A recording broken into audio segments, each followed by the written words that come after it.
Alrighty, good morning, good evening, good afternoon, welcome back.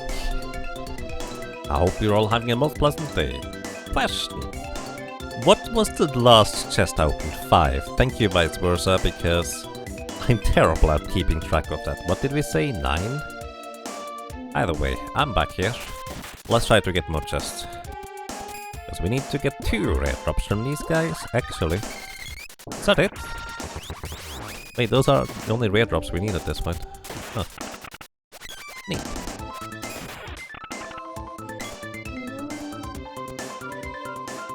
Thank you. Alrighty, how are you doing, everybody?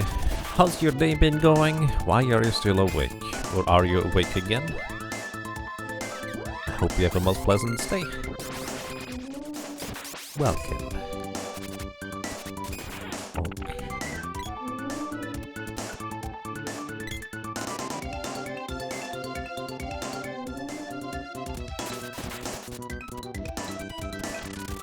Pretty tired, going to bed soon. That sounds like a reasonable proposition to me.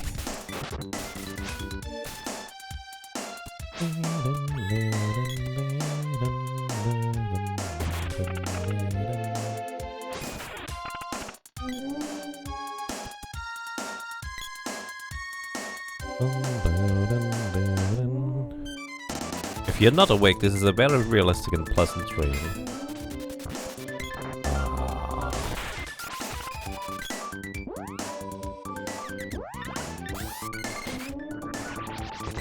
Okay. I have no response to that, but fair. That's an interesting concept. Ooh, chest number 6, I think.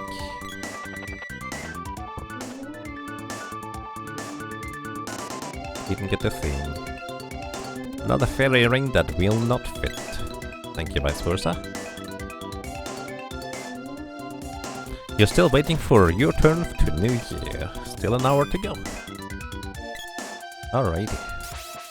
So, yeah.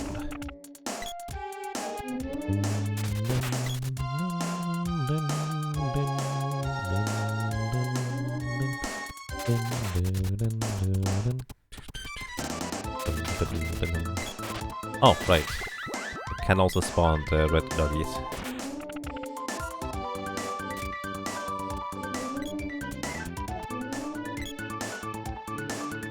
I wonder whether it's actually efficient, since this gives me full weapon experience. Well, not really. But it should actually be surprisingly efficient to kill these enemies too here. Because I'm also getting weapon experience, kind of as if I like one-shot a rabbit anyways. I wonder if I can like guarantee having wolves spawn.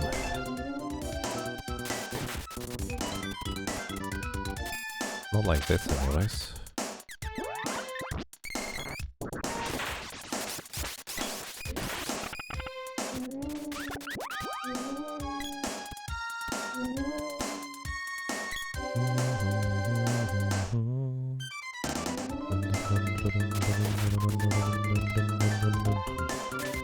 It did spawn anyways.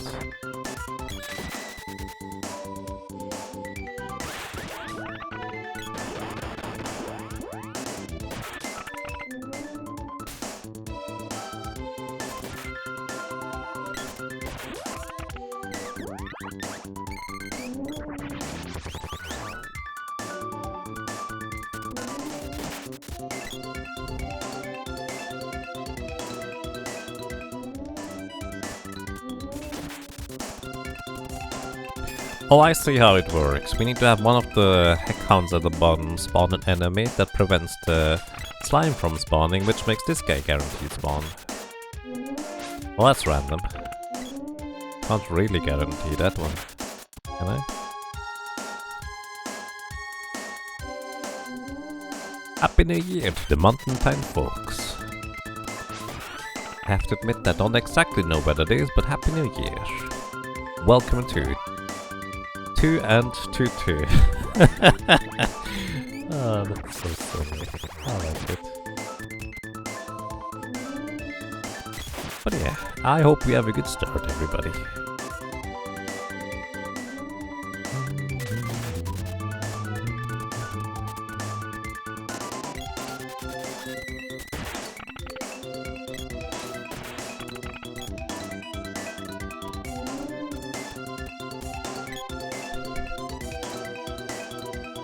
The main part of NA has 4 time zones, it's the second from the west.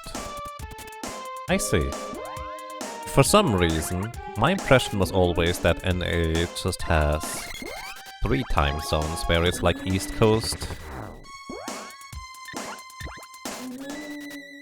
Central and West Coast.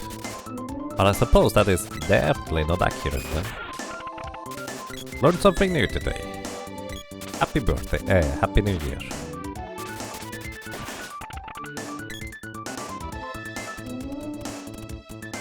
Mountain has by far the least population. I see.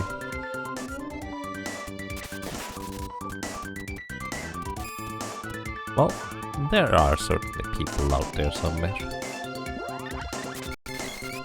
And I hope they're doing well.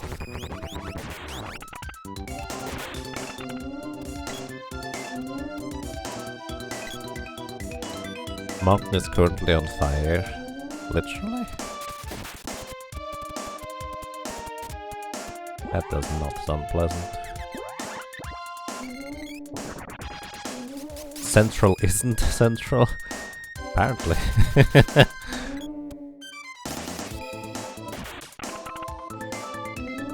You spawn now? No.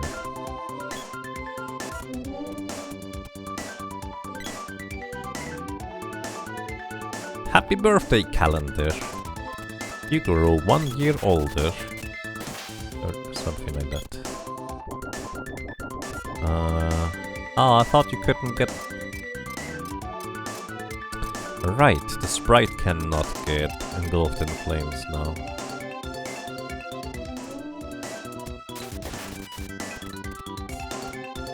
Okay, I think I actually don't want to run. Maybe I do. It's really hard to determine how to reliably spawn these wolves. Nope, that's not gonna work like that. Kind of worked anyways. Okay.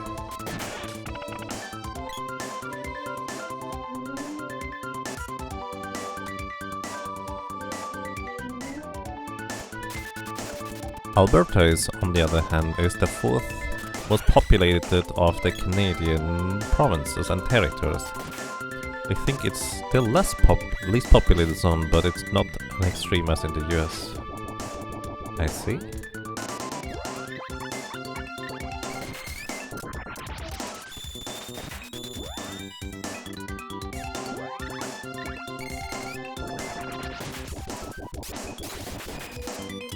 Could you not petrify me, because this removes my...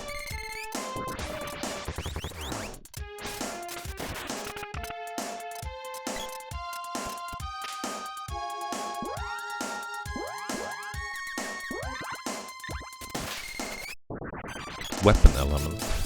There we go. Took me a while to bring that sentence together.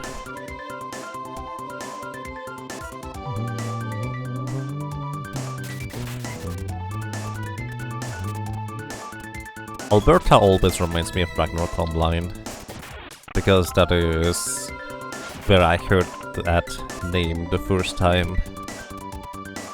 It's a nice little coastal city.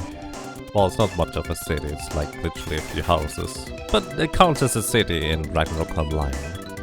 That's fine.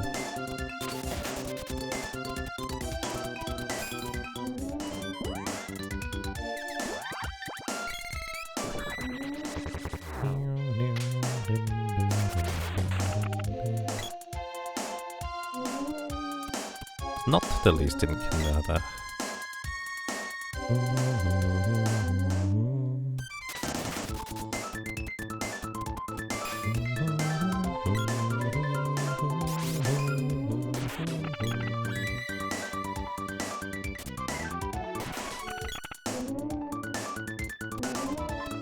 I think we just leveled up to 98. I think, maybe 97, might be 97. Either way, not that many more levels to go. That's kind of neat.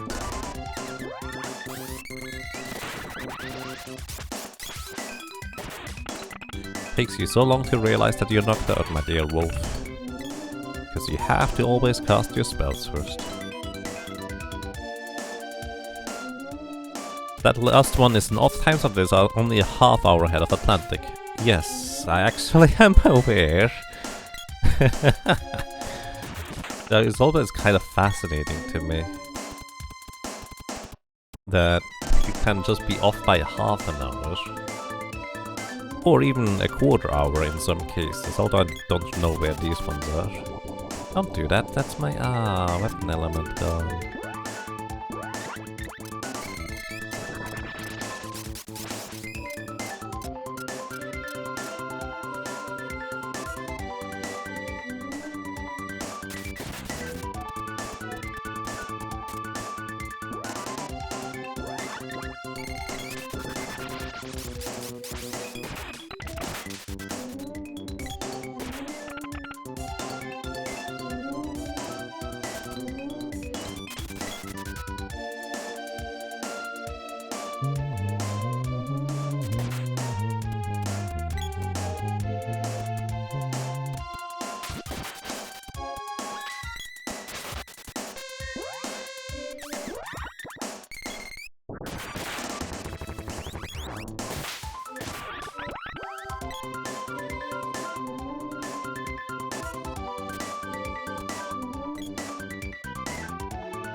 Having time zones at all is inconvenient, but not having them is also inconvenient. Yeah. Well, I feel like not having them would be just a matter of getting used to it. I think that was just number 8? 7 or 8?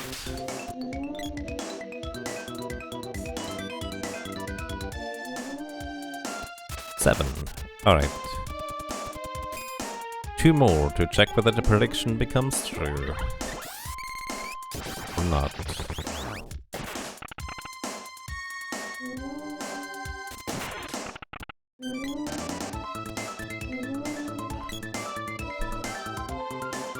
You would love to be rid of daylight savings time? Yep, me too.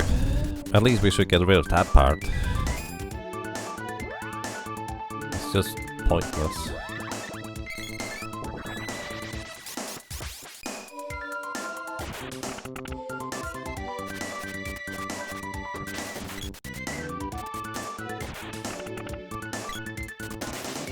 Oh, chest number 8. Let's see. Fairy ring won't fit. Alright. 1 more.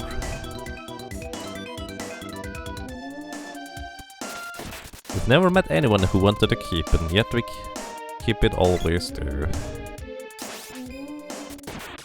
It's really weird, isn't it?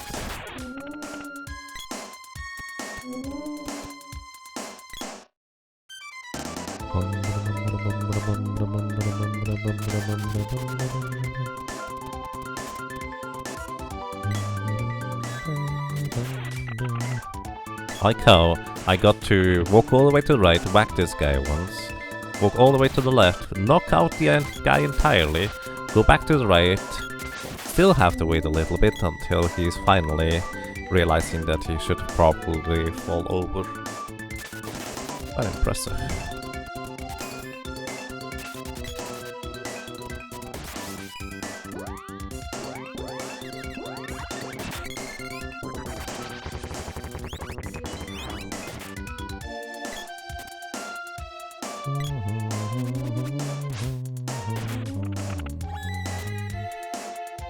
Actually interrupted that guy's spellcast by hitting the rope pull.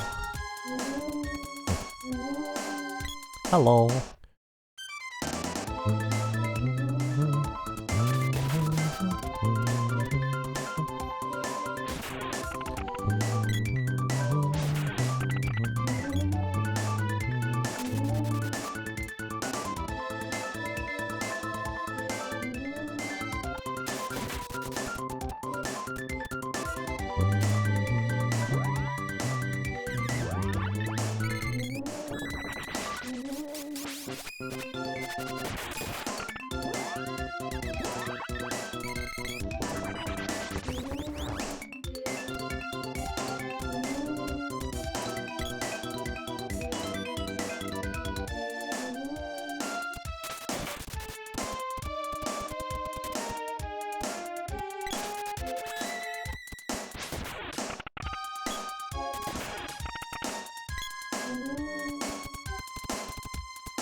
You know what I would like to see?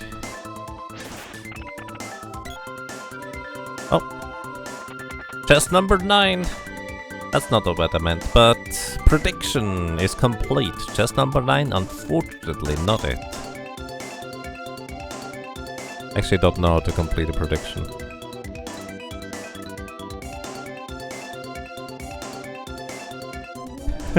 No. Oh boy.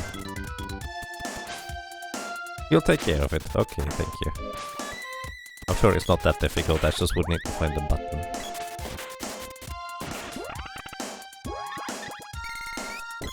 Either way, that is not entirely what I was referring to about the chest and stuff. Also chest number 10 right here. There it is! One chest late! Oh my goodness.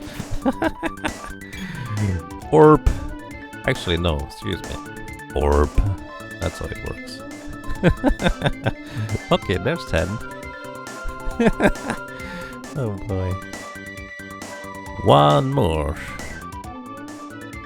Either way, I still didn't complete my thought. You know what I would like to see is...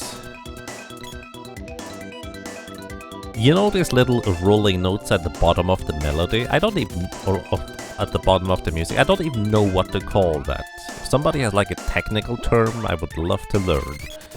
Either way, I would love to see somebody play those rolling notes on like a xylophone, just jamming out to it. Sounds like it would be quite amazing. You win 2, 3, 5, 4, 3, 7. That's a lot of points. Holy cow, what happened? Holy cow. Oh, that's a lot of points. Jeez.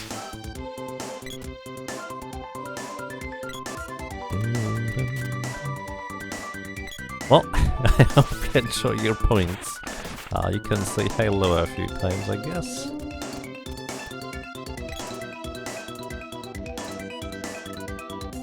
You're not usually a betting man, but when you get a hunch, you go all in. Well, that's fair.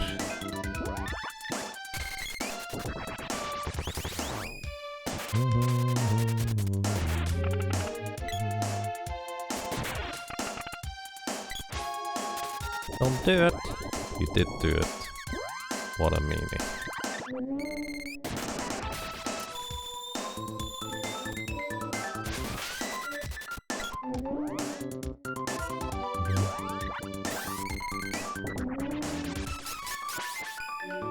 Like these notes that are just kind of going really high and all over the place, those are the ones I would like to, or would love to see somebody just play on the xylophone right now.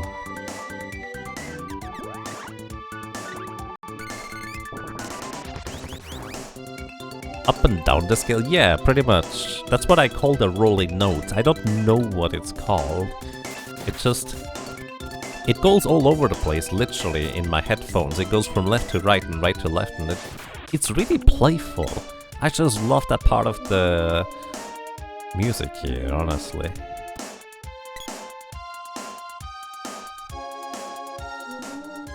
And yes, we do need a second cloth orb, which is why I'm still here. One is not enough. One is not enough.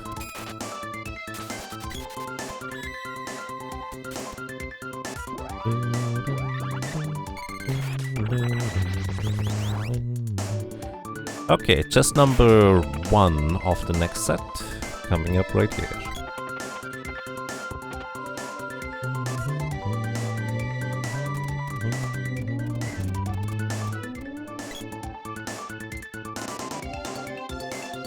It is in theory, you didn't notice this before. It's one of these things where I just have nothing better to do, so I'm just kind of starting to focus on all the little details in things. And that just happens to be one of these things that I happen to notice.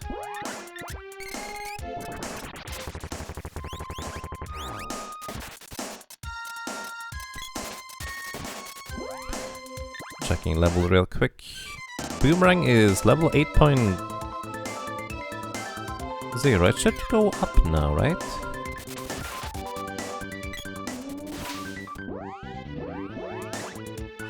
Yeah, there it is. It was just coincidence that it was exactly the 8.0.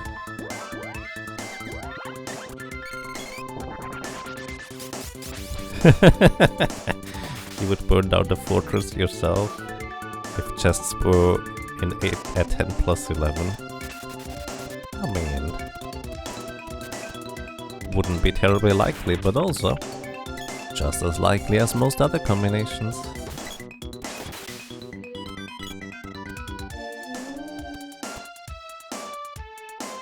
The oboe backing track of the athletic theme from Yoshi's Island plays around in a similar manner. I would need to listen to that again. I know I've listened to the athletic track before, and I know I've heard the name before of it, but I can't recall it right now.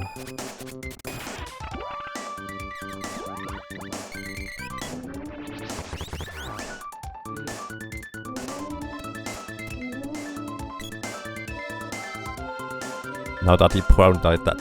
There. I need to try and order my words appropriately, because they're all over the place as well now. Now that I point out that part of the melody, you can see why you like it. Neat. It's also sort of the thing you only notice after listening to it a lot. I believe it.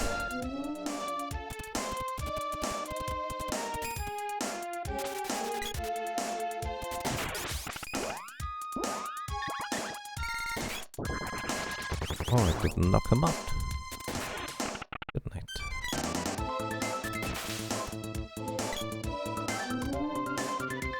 Unfortunately, it's also the first thing that cuts out when there's too many sound effects in the game.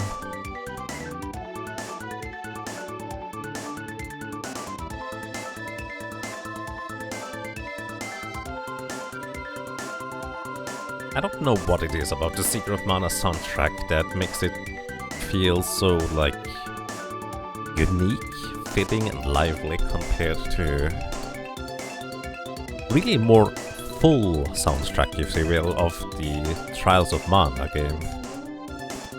Like, I can see how the Trials of Mana soundtrack is, like, technically more impressive, but this one just is, across the board to me, just more diverse, I guess? In a sense, a lot of the Trials of Mana soundtracks sound very samey in a weird kind of way. Like, of course they're not the same, and I really like most of them really well too. Insert a lot of music theory here. Music theory is one of these things where I like listening to people talk about it when they know what they're saying, but it's not necessarily a topic I could get into myself. What I would like to get into someday, maybe, is sound design. I just really like when games do sound design really well, and I love the little details about them. So I do feel like maybe one day I could try and get into that myself. Would be more of a side project though. Uh-oh.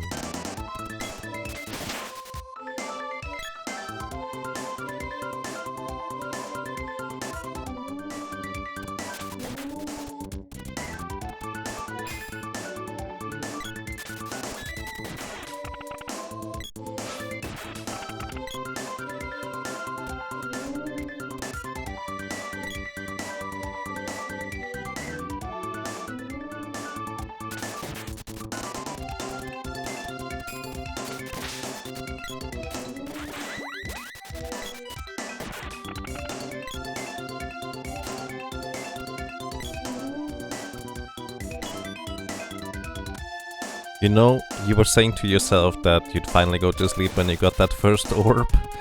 Now we are almost at the last orb. Let me put it this way. At the latest, when we get that last orb, it's mostly just going to be grinding. And I feel like that might be an excellent time to just say goodnight. Because it's just going to be repetition. Maybe a repetition with some nice chat in between though. Oh, you meant the first of these 2 claw orbs, not the entire grain. Okay, fair enough. That would have been quite a while ago, to say the least.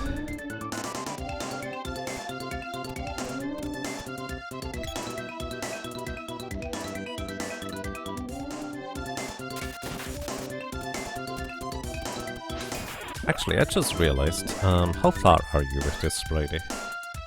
You have the Galgus Flake complete, and you are actually getting pretty close to the Boomerang too. So your whip is done. Actually something I can mark in my spreadsheet too, and I just didn't realize I could. Until just now. The lady is done with the axe. And getting decently far on the spear at this point.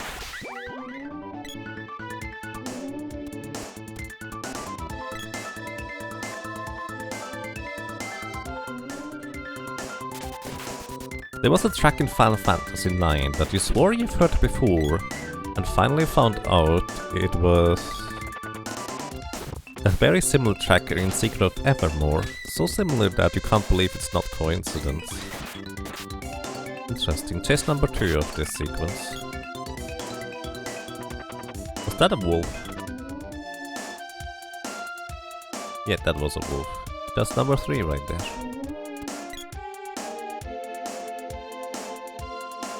Musically.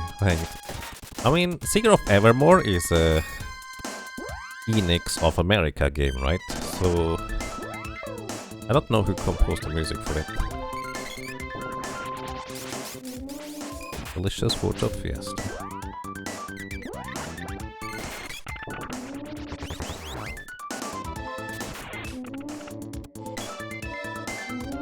I'm curious which 2 tracks you would be referring to. Actually, I have to admit, it's been quite a while. I have only played through Final Fantasy IX once, so I'm not too familiar with most of the music, but I do like a lot of the Secret of Evermore music. Especially the more musical pieces.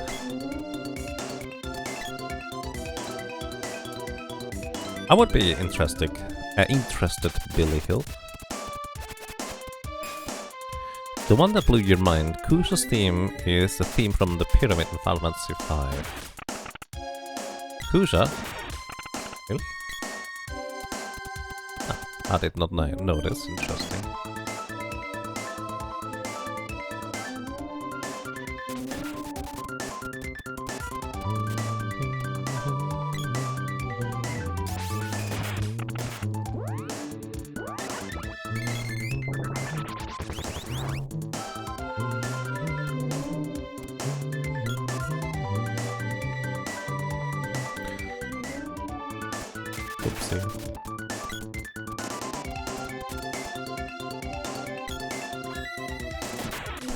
Wonder whether waiting slightly off screen would actually help. In this case, oh, we don't have any more fairy walnuts, so we have to actually head outside after this cycle here. So, that means last chance to get that claw orb right here. Or not. That's fine, okay. Let me out of here, please.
Alrighty, going to save this one. Just the javelin orb remains, but we do have still quite a bit of grinding for weapon levels to do. Final Fantasy IX track is called Crystal World.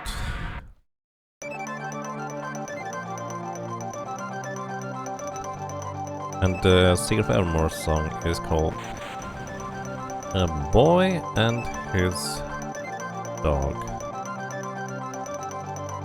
Starting around 24-hour mark. Okay, I'm curious to check that out later. Thank you.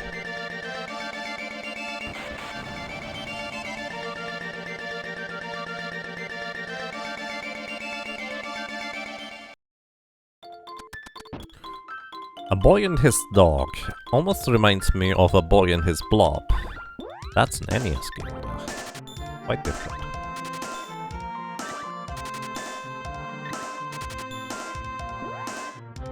I don't recall the theme by name though.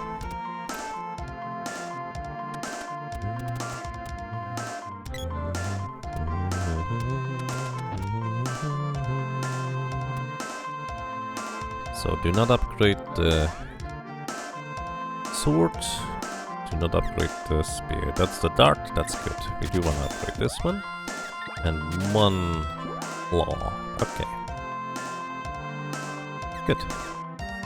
Don't upgrade anything else.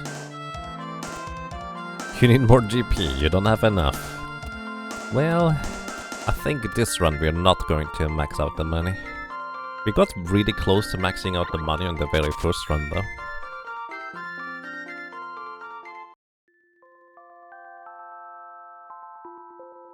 But the very first run also needed to do some crazy shenanigans in order to get the sword up to 8.99. Since it did use glitches. This one here, not so much.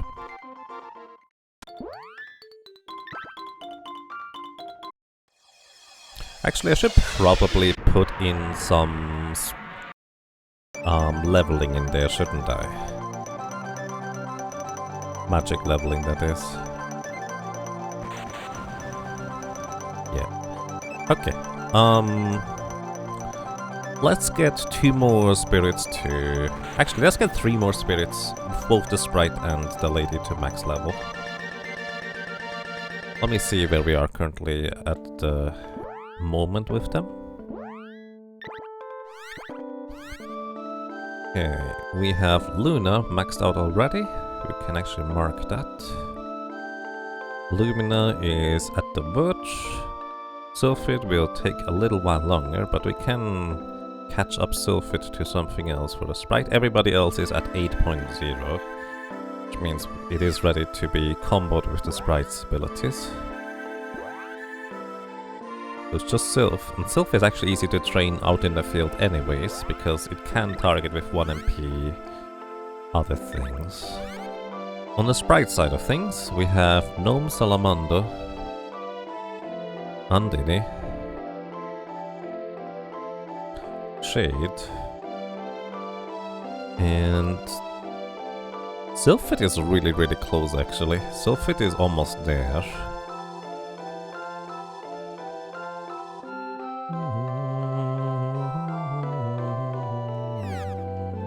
I'm actually not using any more spells whatsoever anymore, am I, with the sprite, so it's fine to just finish them off at this point. Weapon skill. Yeah, we do definitely need more weapon skill as well overall. But it's just, as long as I don't have all the weapon orbs, it just feels like I might be missing something. But simultaneously, you know what? Let's go and start a few tours. Let's get like 4 weapons done. Ah, I should take notes of the thing Royal Blue and Jade Gold made. Try to get everything to... Is there a reason why I'm not just finishing them off to 8.99 though? I don't know. You need just 9 more kills for your ninja star. What do you need? Well, 4 plus 50 plus 50. 104. 9 more, you say. Alright. So at the very beginning of the game, I made the conscious decision to not level up the spear past level 1. I intentionally never upgraded it, because this allows me to effectively gain 2 weapon experience for whoever is not using the spear per enemy kill, even though they are all significantly weaker than me and I just one-shot them. So normally getting the weapon experience past level 8.00 is really time consuming, but now as you can see already, we now have already done the boomerang as well on the sprite. So now I can actually switch over to the next weapon, which means I'm gonna give the sprite the axe.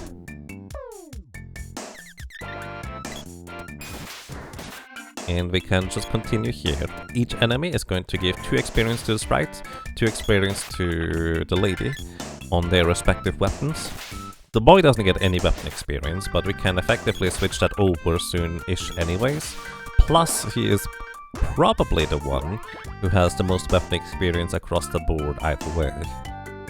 Yeah, he already has most of the weapons really high up. He only misses the bow as well as the other things. Actually, you know what?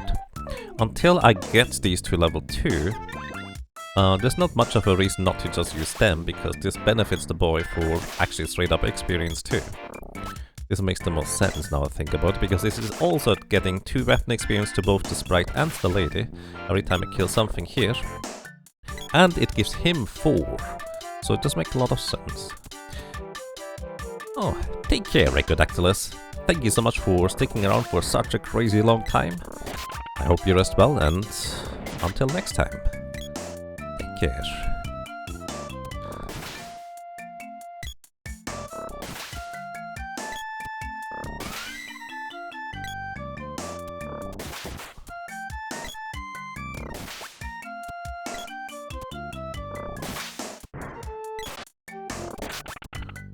The bow is a little bit awkward to hit enemies with, but it actually has a reasonably nice trajectory. The main downside is of how long it takes until your shot actually gets released. Arrow is level 1, until we are level 2, we still give basically 2 weapon experience over to the allies. Main weapons, if you will. I'm actually just gonna continue with this segment, because this should be as efficient as it gets. I'm just taking a break right now with grinding. We need 1 more weapon orb, and I kind of wanted to level up spells, but as well I'm just decided to go and do a bit of weapon leveling for now.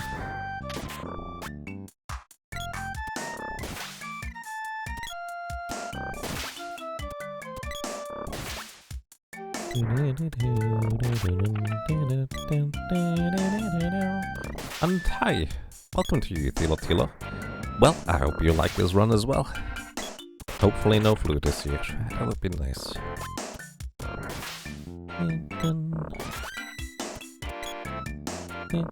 Whip level 8, heading towards 8.99 now.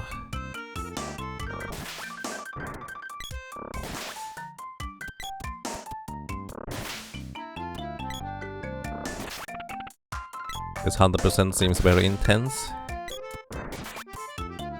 In a sense, it is a lot of grinding in a variety of ways, and I am trying to like spread out the variety of grinds a little bit. But simultaneously I'm halfway winging in most of the things I'm doing anyways. Okay, bow is level 2. Switching over to the boomerang for you. Right, boomerang what was? Yeah, no reason not to go boomerang here.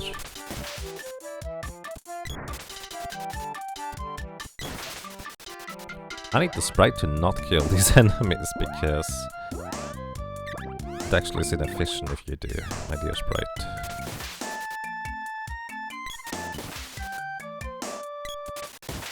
So yeah, no matter which enemy I kill at this point, they are all lower level than me. The highest level enemy is a level 70 Terminator in the Mana Fortress. And if I kill a Rabbite or if I kill a Terminator, I still get only half the weapon experience, because all the enemies are lower level than I am at this point. And consequently, I might as well kill the enemies that I can very quickly and easily dispatch off very efficiently in large amounts. So this is why we are here right now. And each one of these enemies, as long as my weapon is at level, well, less than level 2, I will gain 4 weapon experience on the boy, basically 8 divided by 2, because it's half is because the enemies are too low of a level. And then half of what the boy earns is distributed to the sprite and the lady. And it actually does not matter how high their weapon level is, they always still get half of it. So they currently get 2 for whatever I'm using or giving them, so to speak. So there's that. So for example, right now we have 52 on the Geiger's Flare. And that means we need only 24 more kills from that 52 to get up to 8.99.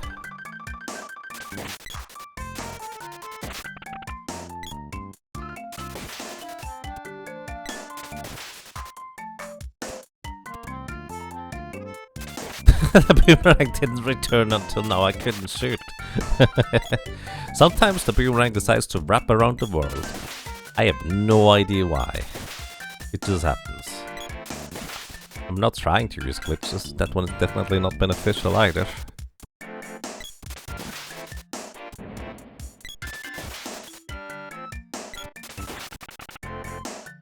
Because your boomerang, or your stamina bar with the boomerang actually only recharges once you catch the boomerang again.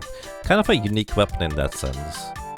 Most weapons you start recharging as soon as you unleash the attack. But the boomerang you only start recharging as soon as you catch it again. It's kinda weird. So, you should be... Okay, 2 more kills. Why is it 95? Did somebody else kill one? There's no rounding in there. Okay, the lady is done with the whip. So you go for... bow. Bow is fine for you. That is already high level, so we just kind of keep going at high level. Still looking for the last glove? Yep, we are still looking for the last glove. Okay, boomerang is level 2. Now, the boy receives 2 weapon experience, meaning he transfers 1 over to the lady and the sprite, which is still 4 total earned. Just not quite as efficiently, but it's still decent-ish efficiency. Because, well, I suppose it's not as efficient as it could possibly get in a technicality. Let's see, if I give you Dumax, Strength Claws, those are still in need, both of them. And what could you level here if I give you a low level weapon? The boomerang. Actually, only the boomerang on you, interesting. You need to level the claw, the Garuda Buster and the Valkyrian.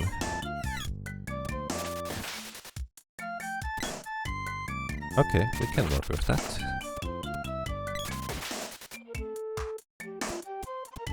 By the way, you also can continue dashing until you capture or catch the boomerang, because your stamina doesn't deplete.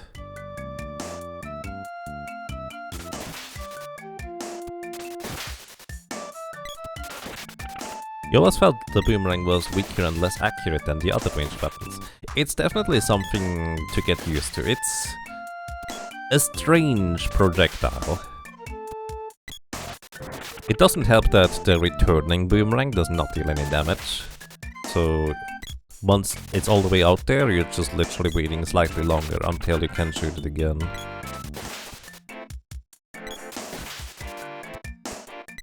So we go boomerang until level 4 here, I think.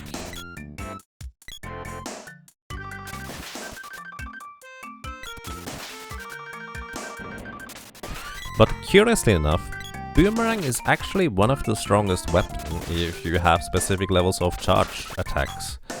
Because the Boomerang is the only weapon, well actually, almost the only weapon that actually has both a melee attack as well as a ranged attack built into one attack swing. So specifically Boomerang level 1 charge, level 3 technically, but that's a stretch. Level 4, I think level 6 as well, and there might be one more that I'm not thinking of. But basically a bunch of level 8. A bunch of Boomerang charge attacks actually have both a melee portion to them as well as a ranged portion, which means you can double hit enemies. Especially on the Mana Beast, for example, where you want to get as many hits in as possible.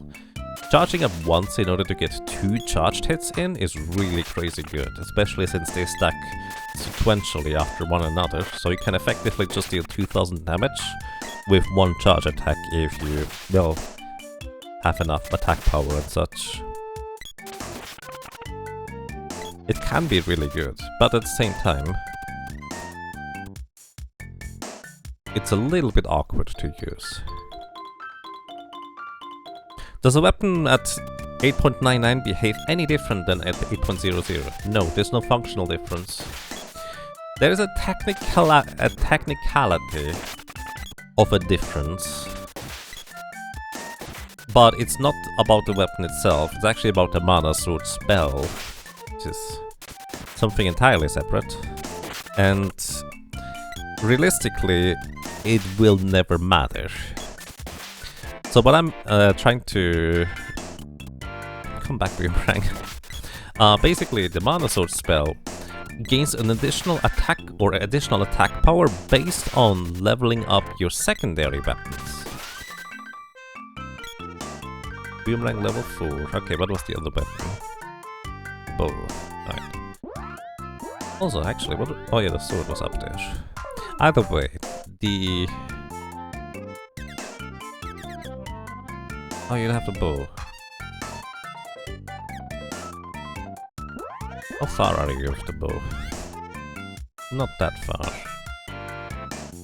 So in this case, we're gonna go on the claw with here. Sorry, I need... Well, actually, not the claw is not good. Gonna have the sprite start leveling up. Javelin and give the bow... Yeah, okay.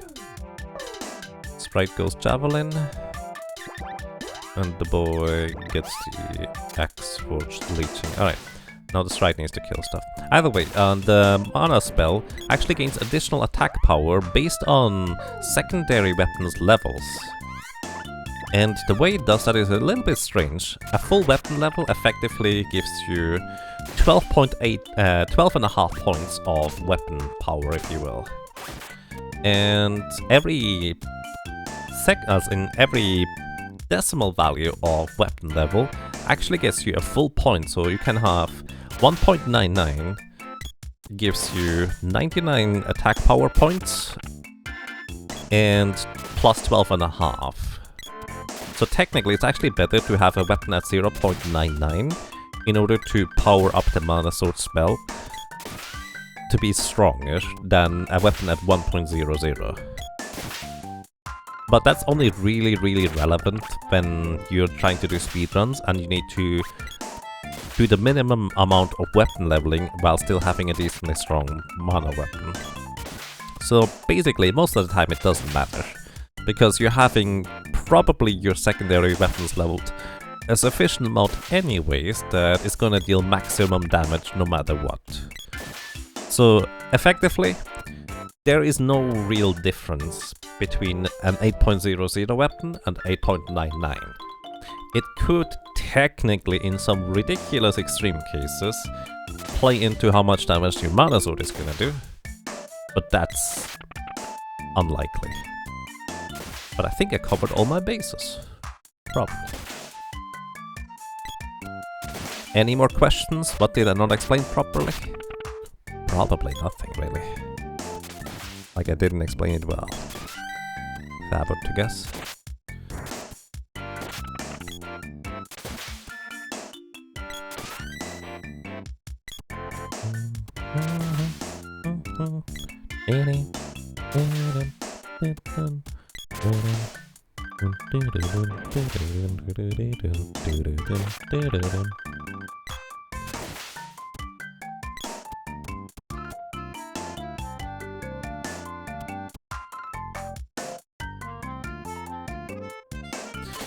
By the way, concerning favorite ranged weapon, if you consider the whip a ranged weapon, that's probably my favorite, but technically it's just a long-range melee weapon. If that makes sense. I don't know whether that makes sense. But aside from that, the javelin has always been my favorite ranged weapon. Can I explain string theory? No, I don't really know anything about that, sorry.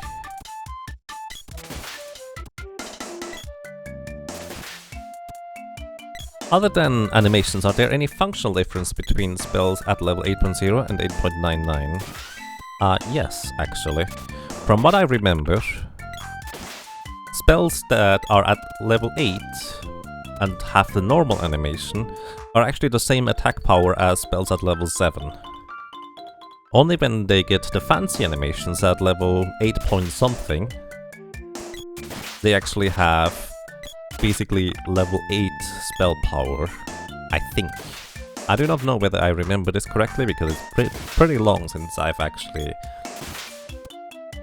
read about the mechanics. You can probably find out all these mechanics in the TAS videos thread by, well, the mechanics breakdown of HHS.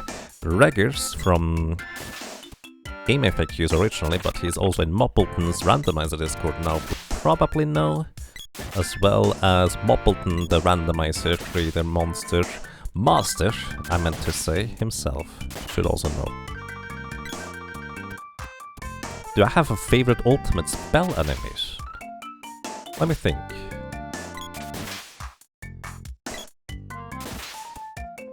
I'm going through them in my head one by one.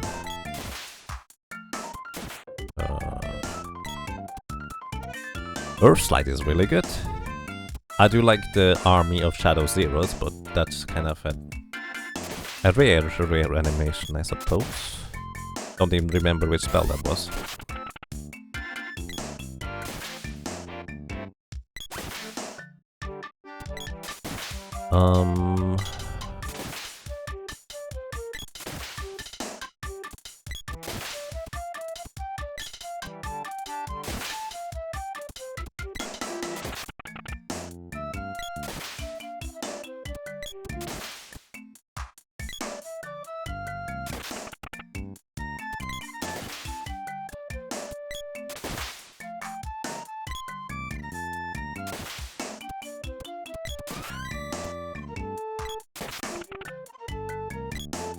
Oh, Javelin level 4, let's go back over to the... Actually don't know what we go over to. I think probably the Earth Slide, just kind of the goofy face on that thing. I don't know why, but I just really like it. Claw it is.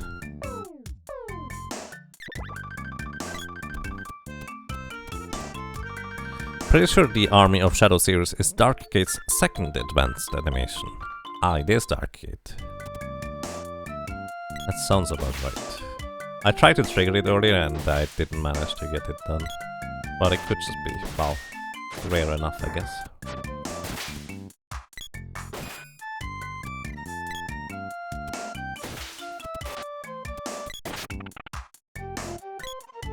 But yeah, I think the goofy face on the Earth Slide spell is probably my favorite. Kind of fun. 50 more enemy kills in order to level up the bow for the lady up to level 8.99. But we're not gonna get 50, by the way. We get only 25 with the glove. Well, I guess we get more afterwards. It's gonna be... Actually, thinking about it, it's 25, 25. 50-50. But you only get half of that afterwards, so it's 25. But you get 2 anyways.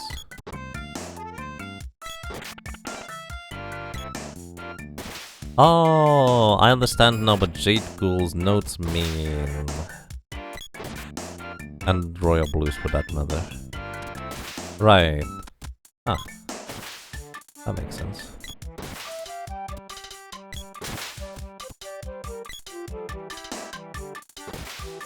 Still trying to kinda mostly get to the starting values.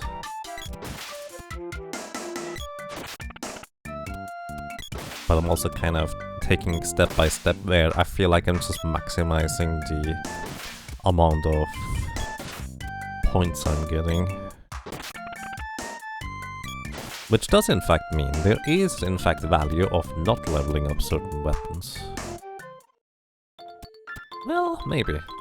Actually, there's more value in just focusing on certain weapons on specific characters. But I think that's more accurate to say. Alright. The lady and this boy now only get half the weapon experience. You haven't leveled up yet. Oh! You're maxed out on Doom Max already. No wonder you haven't leveled up yet. That's probably a lot of wasted points right there. You need 38 more points.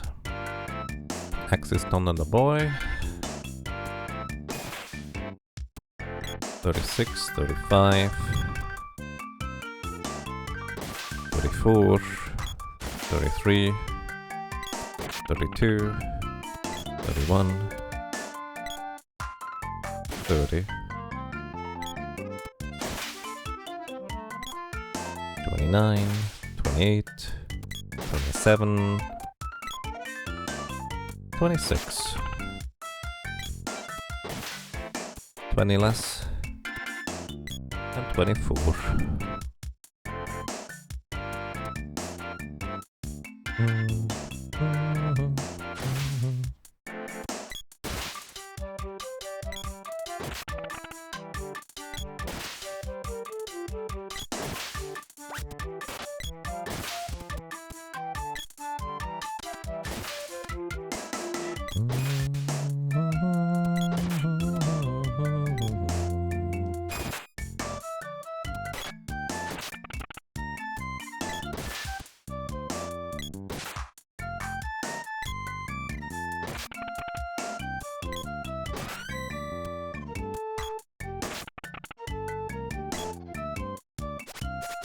That was 50 for the glove.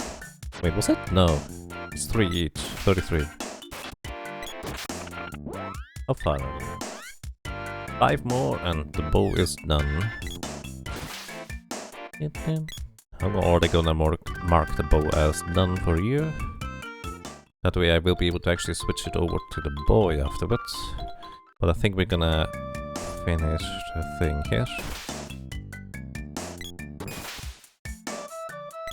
Yeah, bow should be done, right? Actually, one more. Then we're gonna give you the javelin or the claws. Both of which are in use right now. Alright, you get the javelin then. Sprite, what do you need to level for higher level weapons?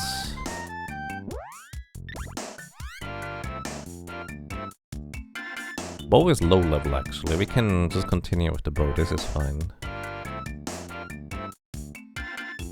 Well, actually, I would kind of like to complete the claws first. That would make more sense. So... you actually got nothing. The javelin, I guess. How far are you with the javelin, boy? This is the part where if you had a proper route and planning, it would work out better. I guess the boy could sit on the boomerang. That's fine. So you get javelin next. I'm gonna finish up the club to level 4. This is still 4 experience per enemy kill. Total.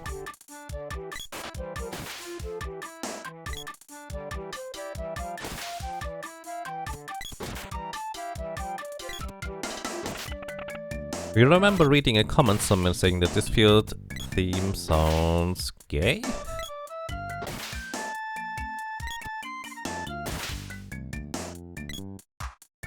in they literally could imagine a yaoi slideshow playing the song in the background. What a strange mental image. But hey, why not?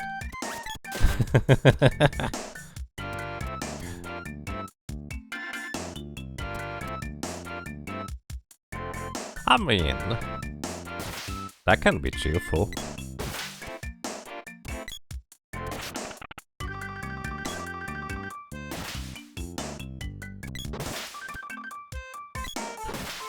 I mean, the origin of the word gay is like joyous and having fun and stuff like that. So it kind of fits in there to me. Gloves are level 4. Alright, it's pretty. I think you wanna sit on the axe or maybe the claws themselves. What did you wanna go for next? Got the bow. Oh yeah, just go for the bow for level 4. Who wanted the claws? Somebody else wanted the claws. The boy is sitting on the bow, that's fine mostly. You would prefer having the claws, what about you, lady?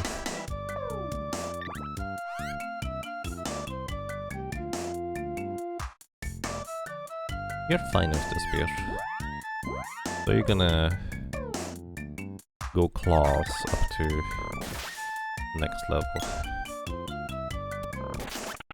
Good morning, Jeroen. And welcome. I hope you're doing well.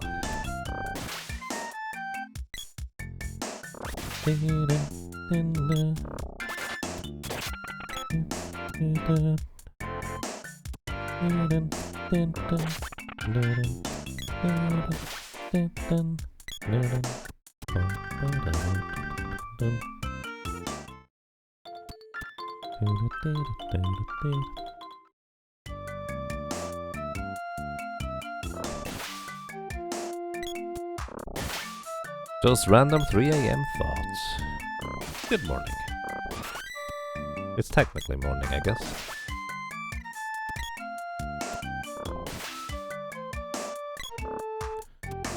And Happy New Year to the Pacific folks in need. Welcome to 2022. I think you got most people in there now, but I feel like there might still be some people remaining, right? In terms of time zones. Either way, I wish you all the best in the 2022. Or as we say here, because I kind of awkwardly named the character, 20 and 22. Still silly. And welcome everybody. Hope you're having a great time.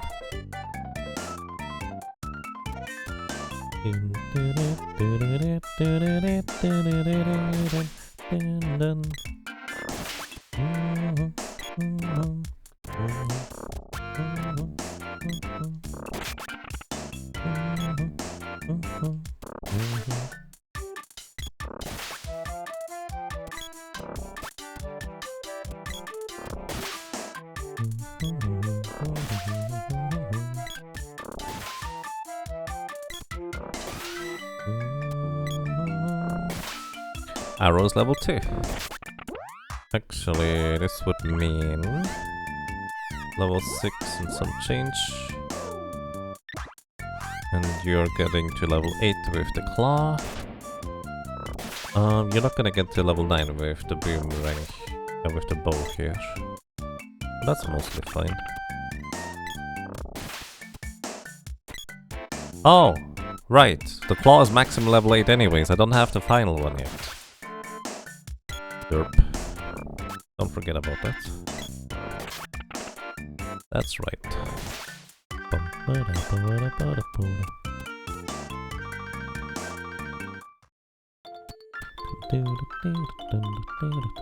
I meant to level spells at some point, but kinda got sidetracked a little bit because I felt like I had a good idea on how to level weapons.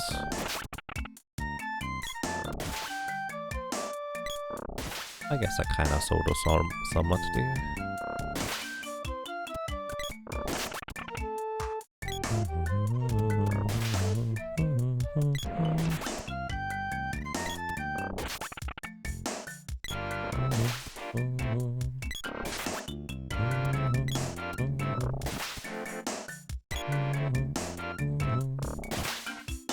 It's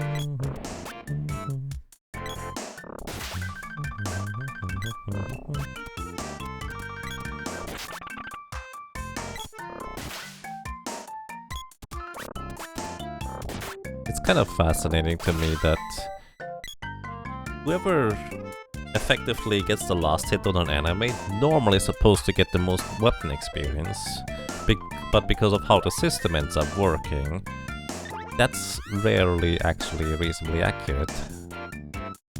Such a strange system. Okay, the boy now gets the whip. Makes the most sense, that way he starts going up to 8.99 with the whip.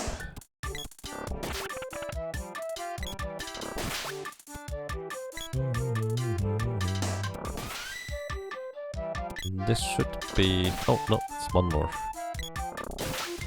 So that should be 33 more points, I think, for the sprite.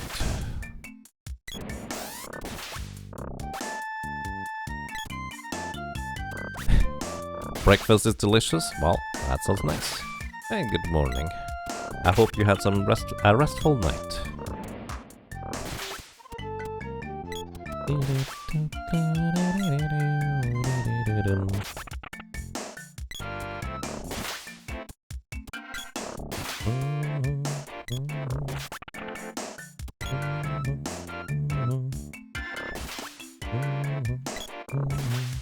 Relatively.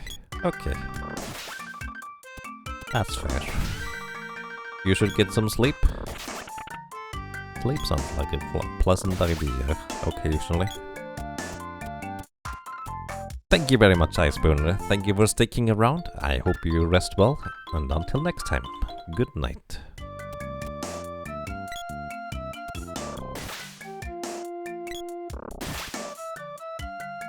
Streams were garbage. Oh well. That happens.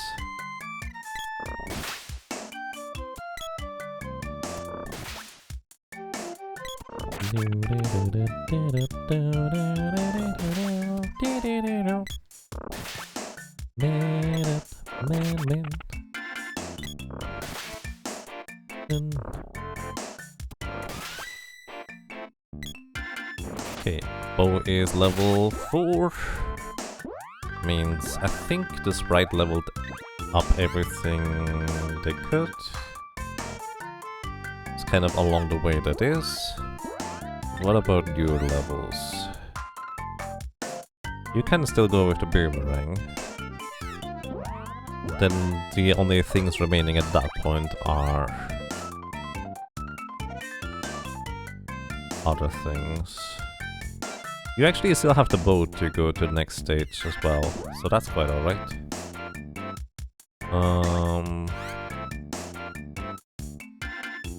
You can sit on the axe. Alright, Sprite's gonna go back to axe. Just gonna work on that. In this case we go back to bow, actually, the boy. And then we also have maximized that profit as well.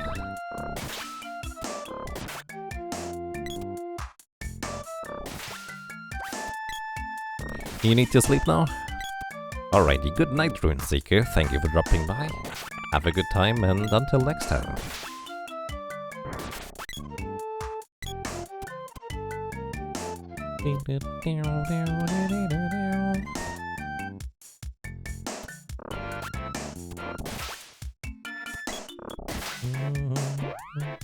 Just double checking real quick. Okay, you're not at level 8 yet, so that's fine. Means I'm not gonna miss that. Or more specifically, you're not gonna reach that with me just using the bow here. That's just the nature of the beast.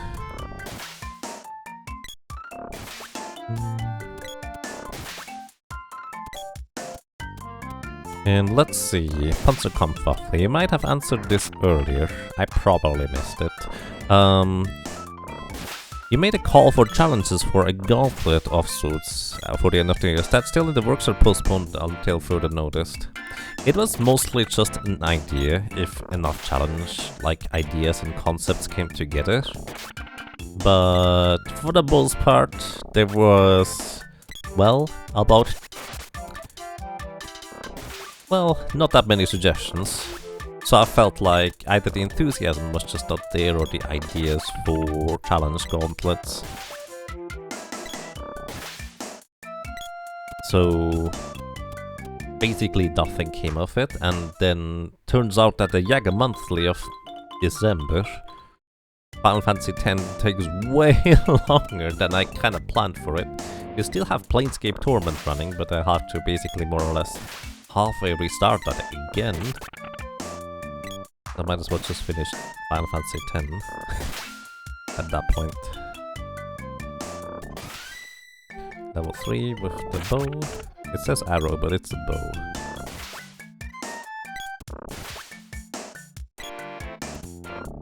Yeah, I appreciate your suggestions, by the way. Thank you very much. They are still in the list of potential challenges to tackle eventually, whenever the idea arises. Speaking of challenges, I would like to get back into Terraria sometime as well, because I don't know, I really like playing for the worthy.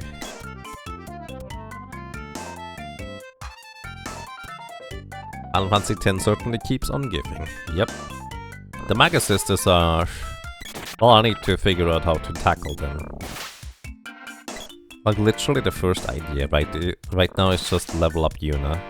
That might be the most reasonable way to go about it, because I already know how to do that reasonably easily, and it's not a particularly big grind at that point either. But before that I will wanna see what happens if I just try to focus down what I think is the lowest health sister, and see whether we can somehow do that then, with one summon from Yuna in there, to protect against Delta attack. No idea how that's going to work out though.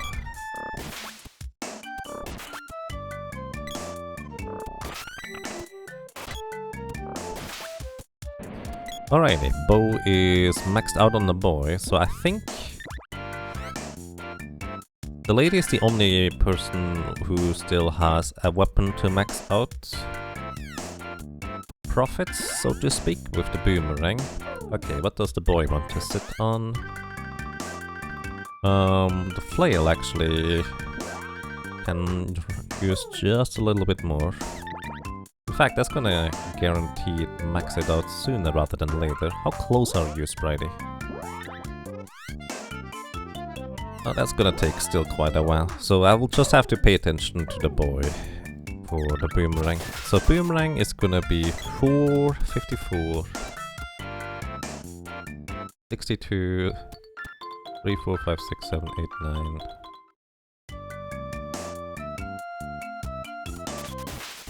Still a bunch.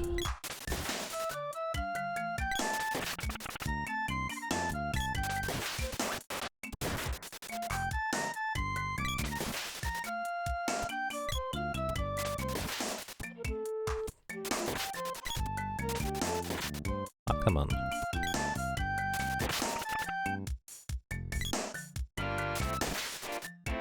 The Maga Sisters in Final Fantasy IV made you really mad as a kid. Interesting. I feel like I just knew a good amount about Final Fantasy to begin with, so I didn't really have that much trouble with them. But they are certainly an interesting concept.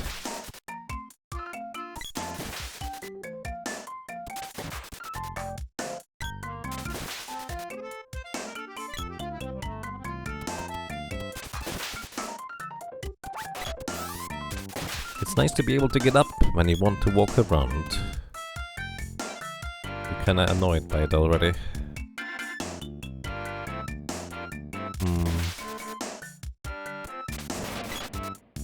Well...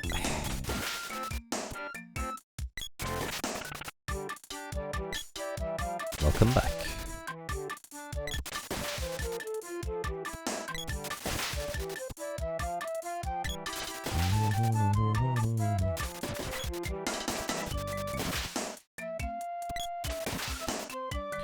Actually, this might already have maxed out the boy at this point. Okay, almost. 95. 97. Give me my boomerang back, come on. And 99. This should max out the boy's flail. There we go. Now you can sit on the javelin. Can you? Yeah, javelin's no longer occupied right now. So, whip is actually done for everybody. Neat. So everybody has the whip complete.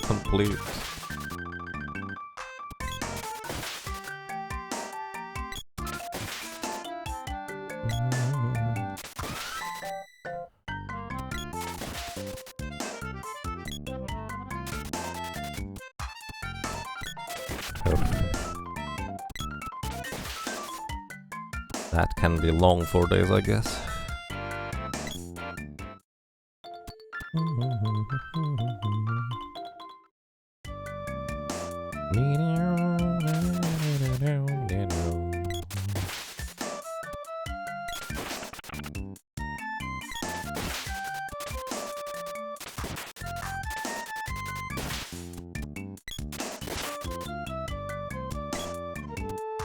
Wait, were we already past 8 with the javelin, or was it past 7?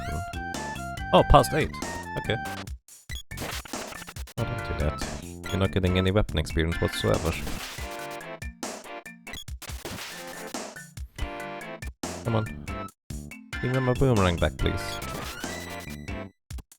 Okay.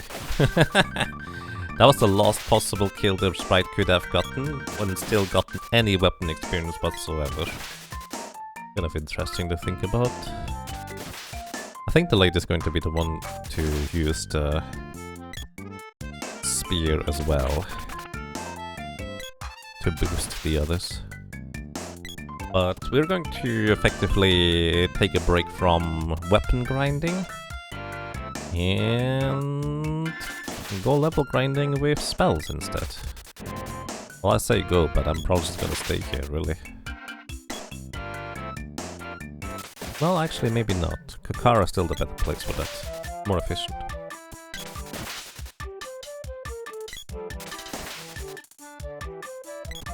Alright, are you done? 82. We only get one per... It is only one. Okay, 84. 85. 86. 87. 89, 90, 91, 92, 93,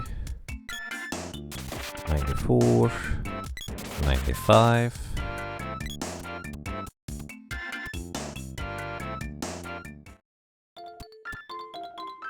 Mm-hmm. 96, 97, 98, and 99. Oh wait, apparently I miscounted. There, now it should be 99. Okay, javelin done for the boy. Now he can go and sit on the boomerang or the bow. For leeching levels, I suppose, but he's probably the one that is going to give out levels instead, realistically. But still need to finish up the boomerang for the lady. Sprite is not gonna quite reach 8.99 on this X in this session here. It's gonna be reasonably close though, so I will need to pay attention to it during the other grind. The grind for the weapon, or the last one. But I feel like we've already made pretty substantial progress for weapon leveling. The last one, as usual, is going to be kind of slow. Because we need to get everybody individually to 8.99 or 8.00.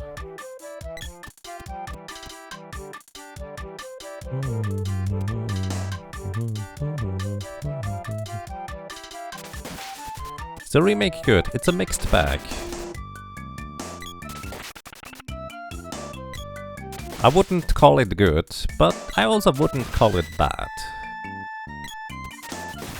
Simultaneously, you could call it either, and I think your opinion is justified, if that makes sense. Okay, you're gonna sit on the javelin, I think, because you need the javelin still to be leveled.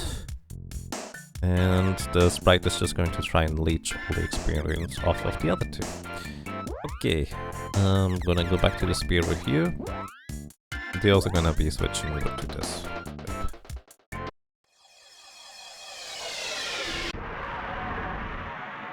Alrighty, everybody. Now, leveling up magic. I forget what I wanted to do. But I should save in between once in a while.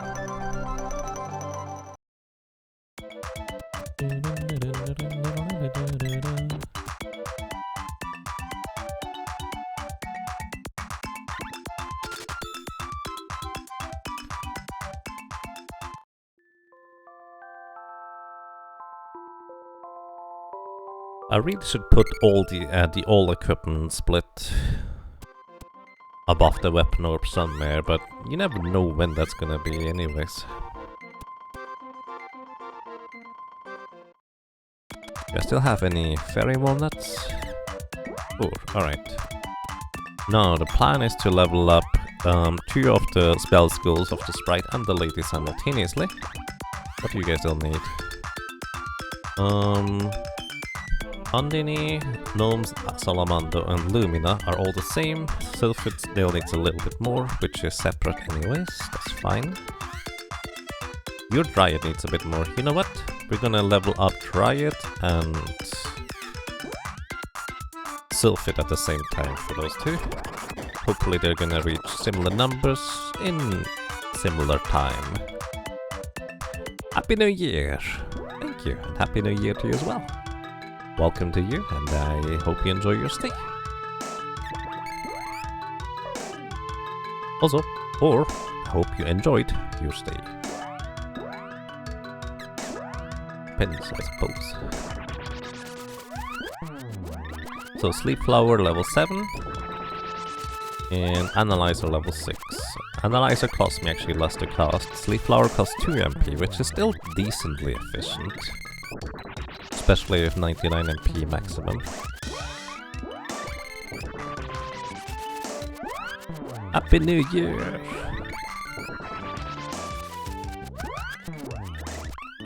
Totally worth gaming up a sea hare's tail for this theme. Yep. Also they have water. Speaking of water, stay hydrated.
Music is a little bit messed up with all that spell spam, but have to level up the spell somehow.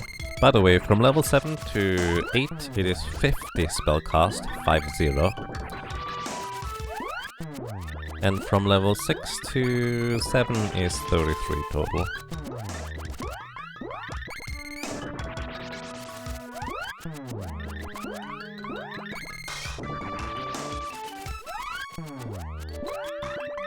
Should be still fit now. Level 7. It is indeed.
Spider legs? Yep.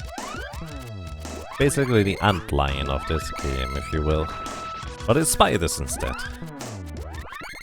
I don't know, what is more terrifying? The antlion or spider legs that are basically antlion?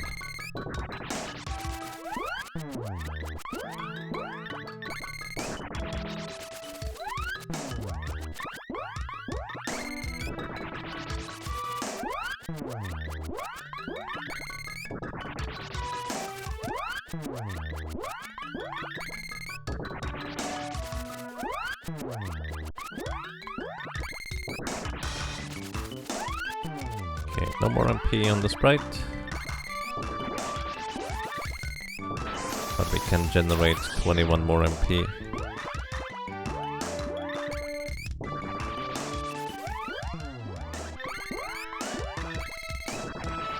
I could double absorb as well, in order to generate even more MP if I really wanted to.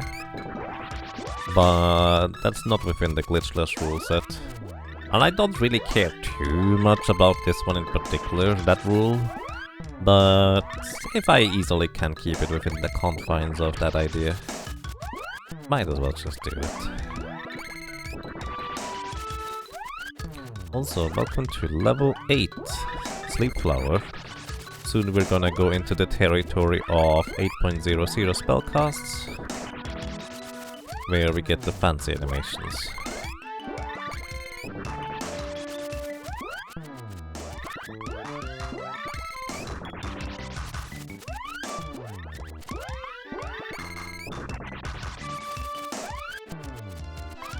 There it is, the first fancy spell animation for Sleep Flower. That's why I couldn't open up my menu for a while. You didn't even see it because Analyzer just overlapped it. That face.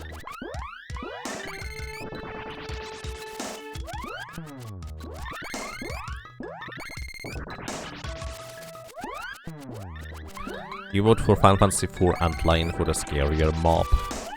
That's fair. If the legs are big enough to be a target, probably that, you say. There as well. By the way, it is from 8.00 to 8.99, it is exactly 99 spellcasts. Doesn't get any less than that. That means I have to cast Dryad 99 times from that point. But also I'm gonna get Analyzer actually up to the same level here first.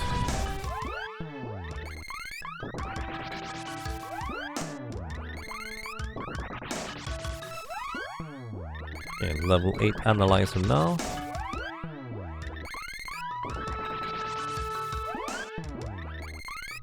It's catching up a little bit, I guess.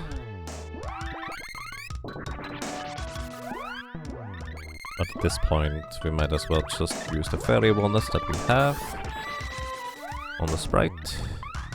Sure, we could just absorb MP, but at the same time, it's gonna be fine.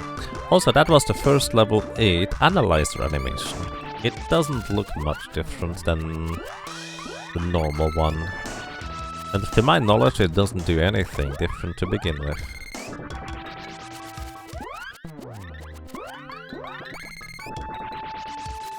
Maybe you need a fancy level 8 Analyzer animation in order to disarm the trap of the Terminators? It does say level 8, but I don't know whether it needs an actual 8, so to speak. That makes sense. And Spider Legs feared Analyzer. Yep.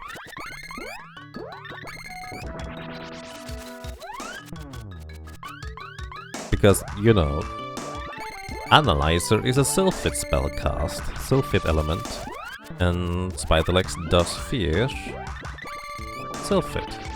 It makes sense. We need some up here.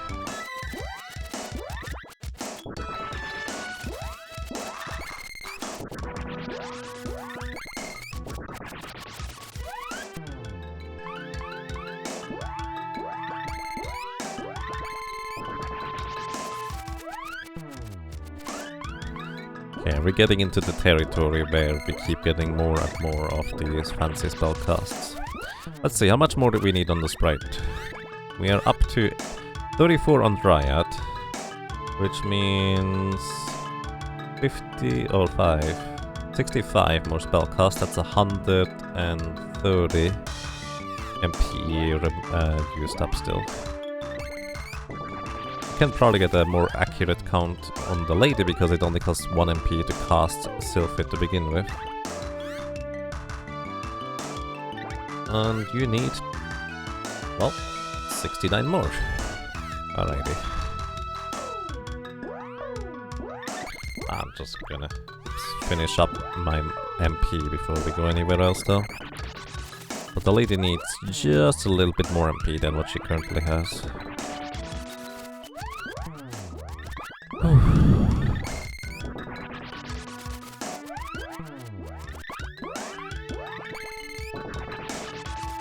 So let's see, what else do we have in the splits at this point remaining? All weapons to 8.99 and then all spells to 8.99. I can technically do these all in any order now. Except that I need to still get the final weapon orb in order to get all weapons to 8.99 to begin with.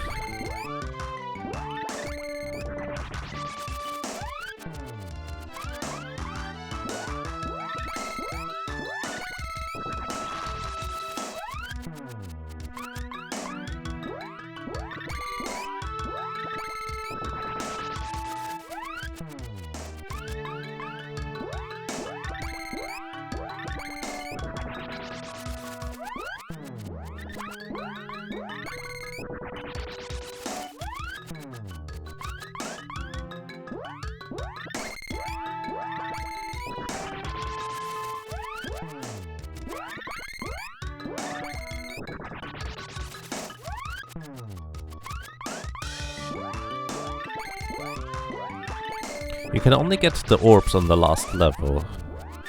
The weapon orbs? No, you can get them anytime. Or do you mean the last level like the Mana Fortress? Effectively, specific enemies just drop the weapon orbs as rare drops. The rare drops are decently rare, to say the least.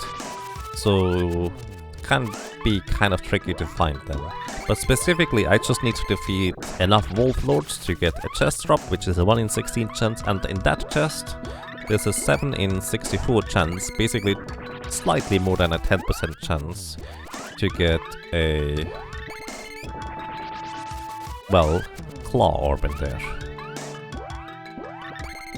Does Pygmy give you some benefit? Yes, my spell animations are resolving slightly faster, because the spell cast until the spell goes off, as well as the animation after the spell is complete, is basically cut short because the Pygmy just doesn't have that much of a spell casting animation as the full sprite, so to speak. So being a Pygmy actually makes you cast spells quicker.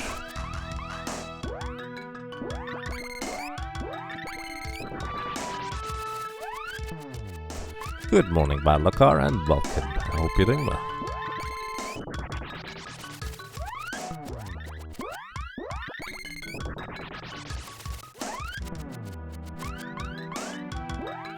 How did the grind go? Still going strong.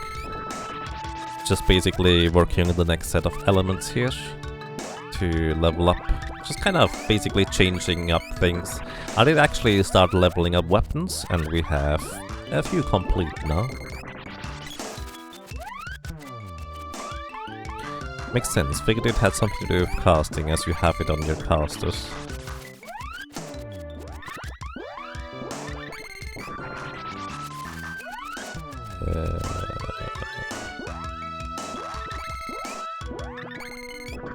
Oh, I see. Yeah, Pygmy. Okay, that's the last spell cast for the sprite. Technically I could go slightly more with the lady, but that'll be fine.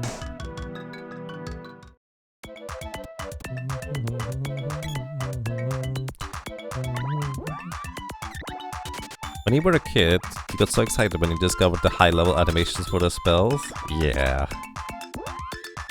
Those are so awesome. definitely agree. I don't know when I figured those out myself, but I just know that it took probably quite a long time until I learned about them. But what I absolutely loved were the attack animations for the spear, mainly. And some other weapons are pretty neat as well, but mainly just really like the spear. Hey, God's Black Arm, welcome! Happy New Year to you as well. Welcome. And I hope you have a good time. Alrighty. Going to double check real quick. The sprite needs how many spellcasts at this point? 31. That is 62 MP used up. So from 99 down to 37. And on the lady, we need 45 more spellcasts. So down to 54.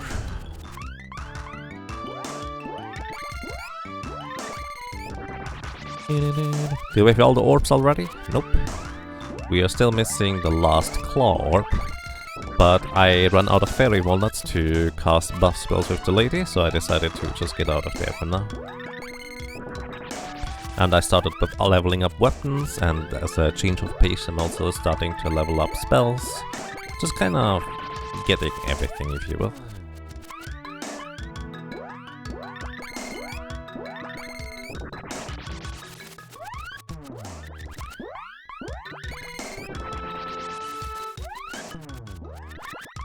On the mountain you have to climb with all the whip grabs used to power up the whip before you jumped across, so it would do its thing after you went across.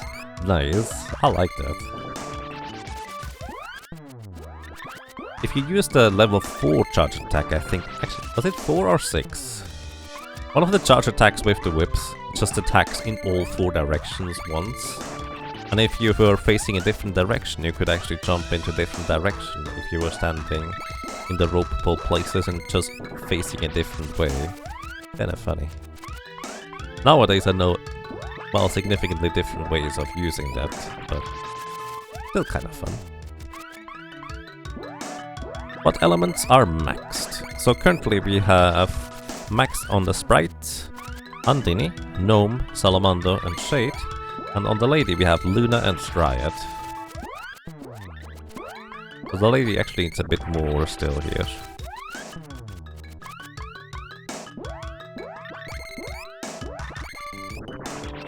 Weird.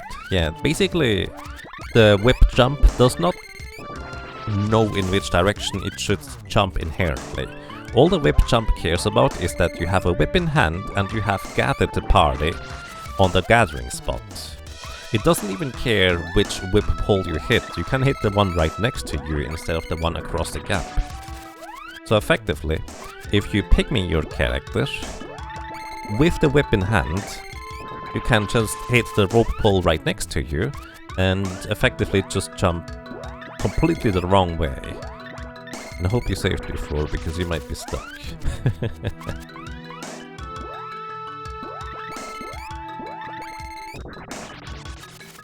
What did I say? 34 on the sprite?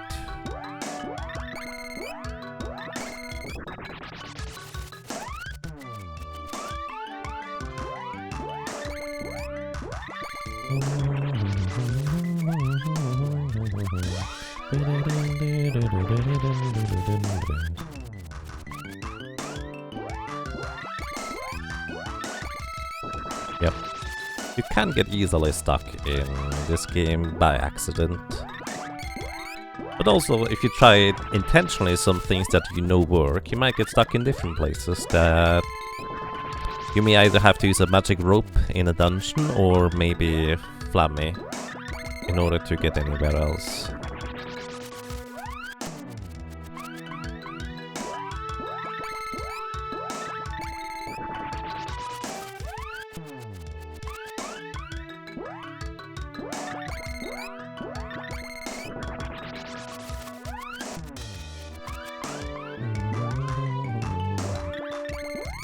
Alright, I think I may have reached the maximum with the sprite here.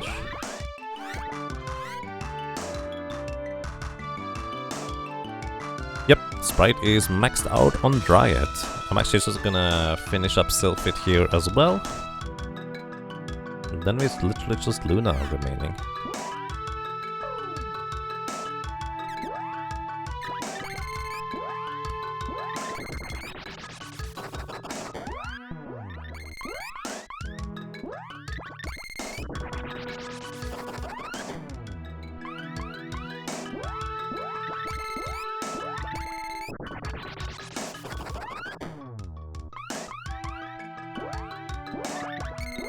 Okay, I don't remember how many more you need. I think 54 it was. 9 more at this point. Alrighty. That is actually 54, yes. Do I need another seed in order to get the big animations? No, actually. At this point, I am at the point where I can get the big animations for any of the spells I cast.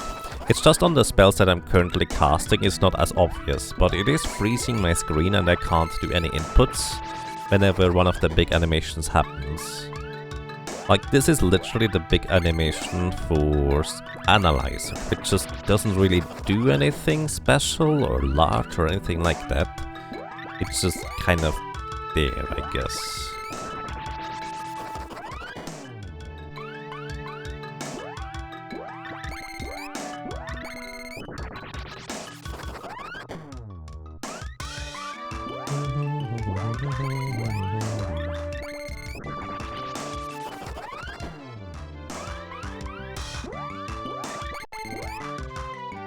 One more, and this should be it for the lady for Sylphid. Then just a little bit more for the sprite. Just double checking. Sylphid is maxed out 8.99. I'm going to just continue casting Gnome. Let's go with Gnome. Actually, no. I will still use Gnome to grind. So I'm gonna cast Undini.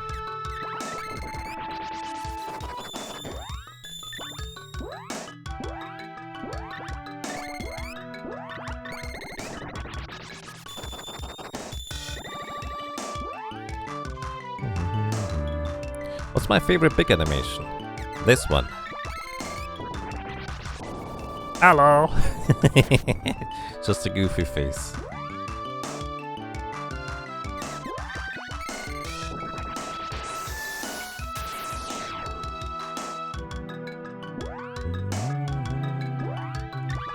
Okay, what do you need at this point, Sprite? 4 more Sylphid spellcast and the rest is just Luna.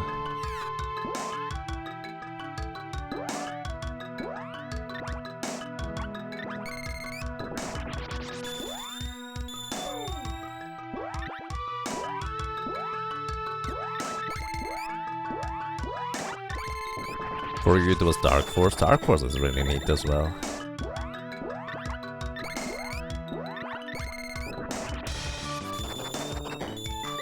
Two.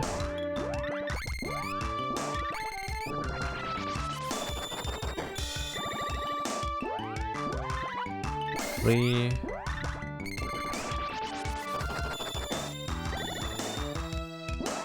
And 4. So this completes Sylphid for the sprites. It's literally just Luna remaining at this point.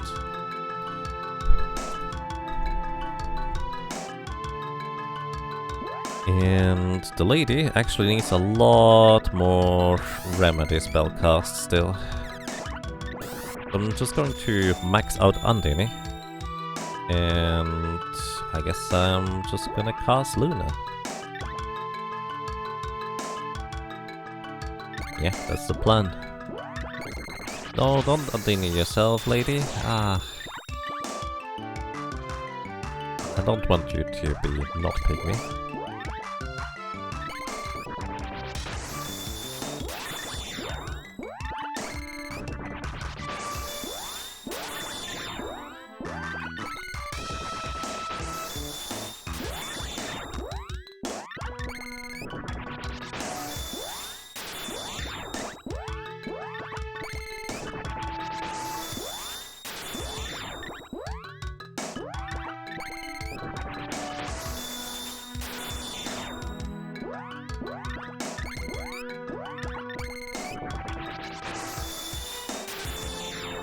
By the way, this is the big spellcast animation for Magic Absorb.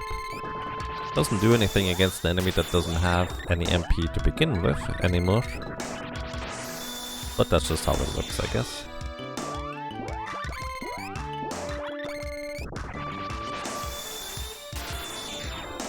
So that's the big animation for Remedy.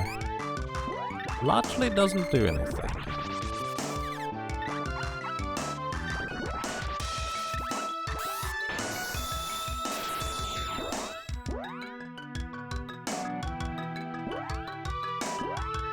Let me try to synchronize the two levels. That way it's easier to keep track of. 16 on Luna. And 25 on Undine. Oops. 17. 18. 19. Doesn't the balloon turn into a different balloon, like a Mickey Mouse or something? Yes, actually.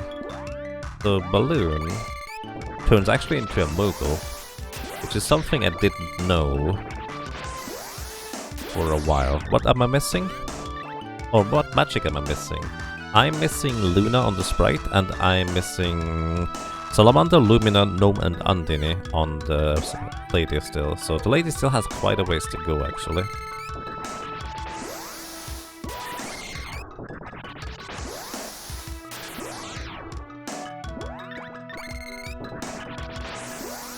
Was that 25 now? 25?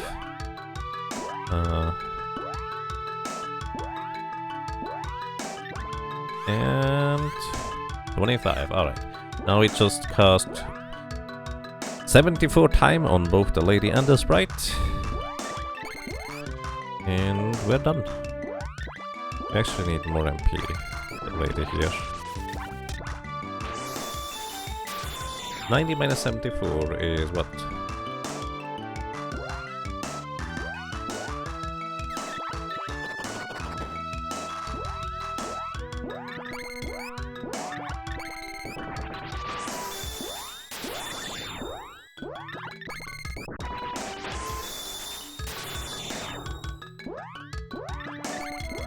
No, you mean, aren't there 8 spells? Oh, spell schools, I see. There are 8, yes, but one is exclusive to the sprite and one is exclusive to the lady. Only the sprite gets access to shade spells and only the lady gets access to Lumina spells. So there is no other element. There are 8 total. But because each character only gets access to 7 each, that's all of them.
90 minus what did I say? 75? Oops, don't do that. Keep accidentally giving the lady remedy, which removes the picking status because it's technically a debuff.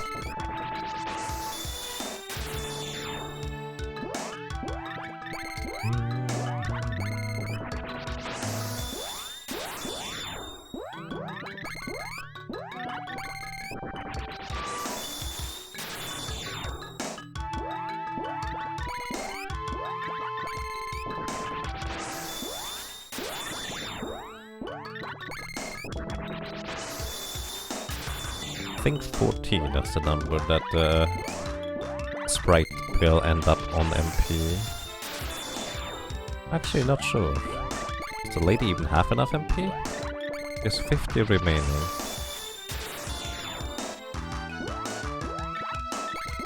Hang on. Excuse me. 39 more for the lady at this point.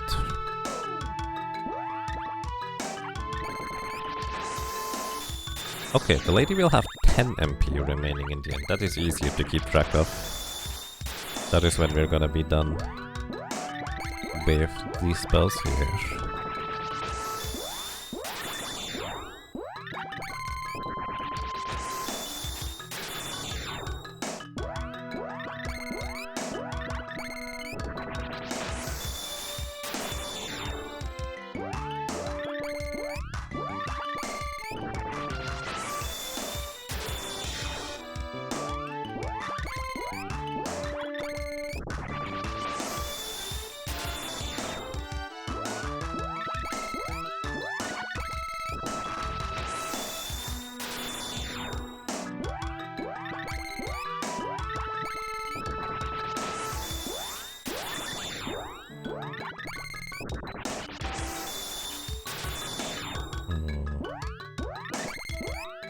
I feel like if I get too lucky with the love orb, I might actually be done before 20 hours.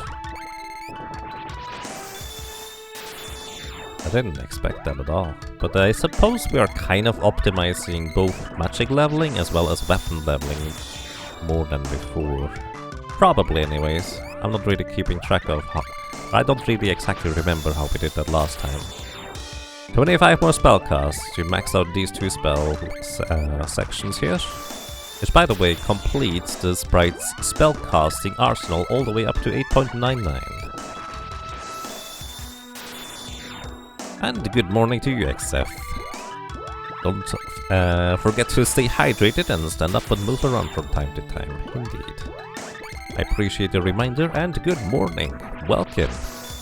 I hope you slept well and I hope you have a good day.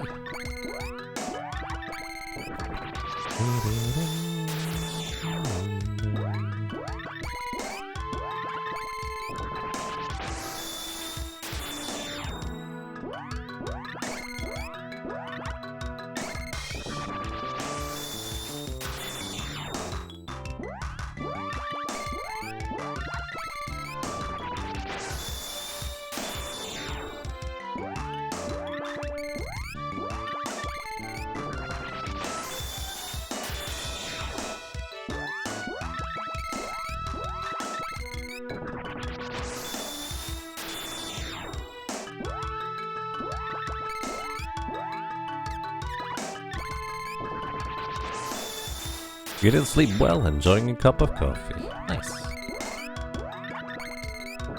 And welcome.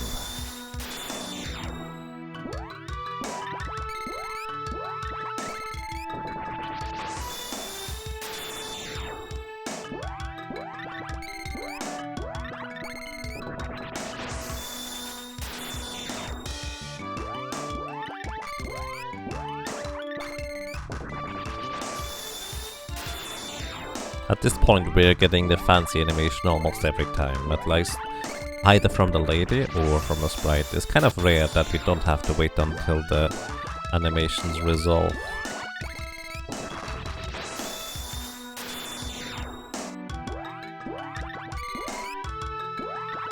Eight more. Happy New Year.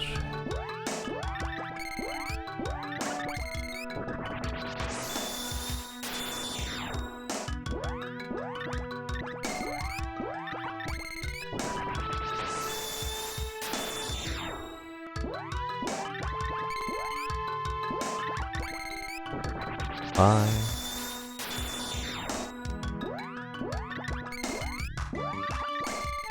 4.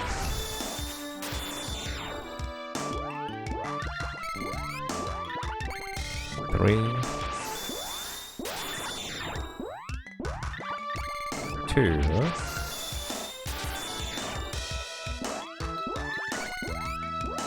1.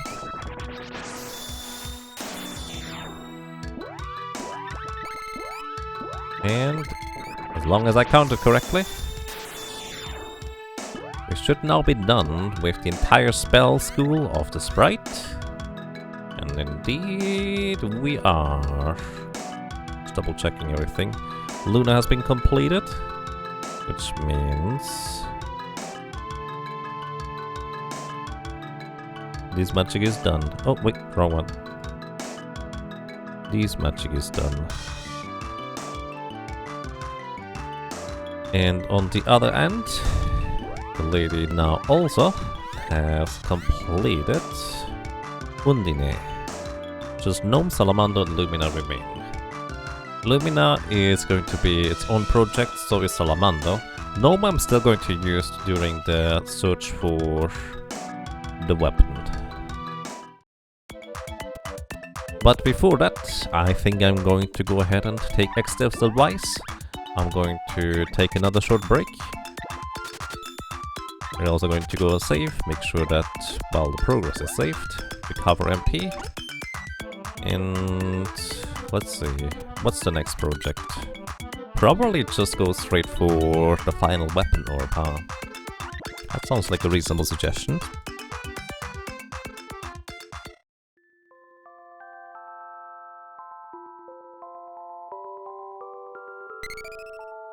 The track here gets more and more green, so that's nice. Alrighty everybody, I'm gonna get up, walk around. Probably going to come back in 5-10 minutes, not entirely sure. I'm gonna eat one of the sandwiches that I still have. Actually, it's my last sandwich. And be right back. Stay hydrated.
Alrighty, we are back. Good morning, good evening, and good afternoon. Let's continue. We have one more orb to get. A few more spells to grind out, and... well, actually quite a lot of weapon levels to get as well still. Welcome back. Welcome back to you as well. Also, welcome to you, Elis.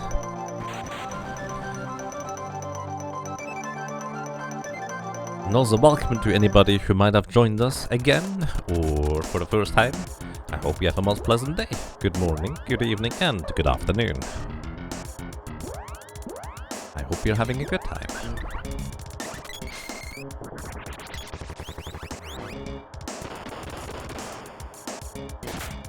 Oh, that was interesting. It transferred the freeze to the fancy attack over there. Or from the fancy attack to the exploder attack.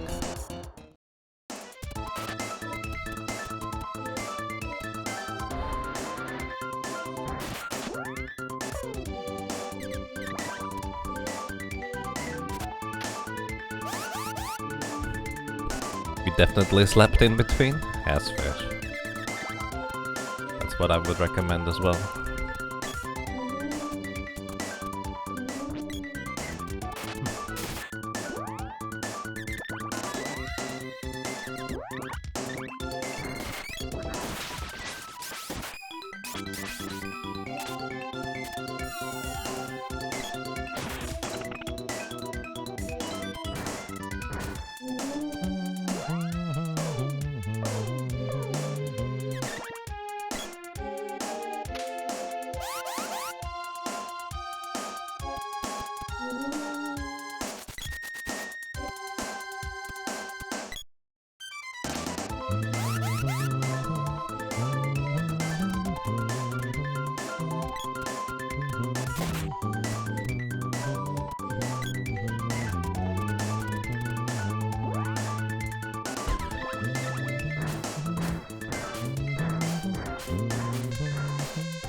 One of the few times where I actually want to stab attack of a weapon.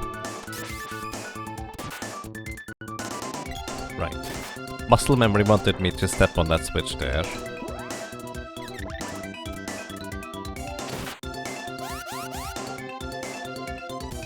What's my current goal? Getting the last orb? Yes. Getting the last orb. I'm also trying to get some weapon experience along the way. I actually kind of realized somewhat late that there is no reason for me not to just have the spear equipped on the boy, because he has reasonably high attack power despite this being a level 1 spear, and it actually transfers quite a bit of weapon experience to the other two characters. So the sprite actually needs just only a few more levels here. And the lady actually is almost at level 8. So, welcome back to your grinding spot here. We are looking to get the werewolves, because they have our last weapon orb that we are at this point looking for. And I need to actually give the boy the thing that prevents him from getting burned. Let's see. We have an accessory that prevents get burn. I actually have a spreadsheet for all equipment pieces, so I'm just gonna look it up. I think it's the ring from the ghosts. Equip.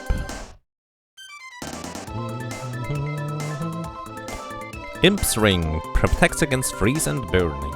So it is the Imp's ring, I was correct. So I'm just gonna put the Imp ring on the boy rather than anybody else. That way he will stop getting burned all the time. Like, he will still take the spell damage directly, but because burn removes my saber effectively, it is just really inconvenient to get burned whatsoever. So that's kind of the entire plan. Don't get burned anymore because I now have an Imp's ring equipped. One of the more useful accessories that doesn't specifically increase your strength.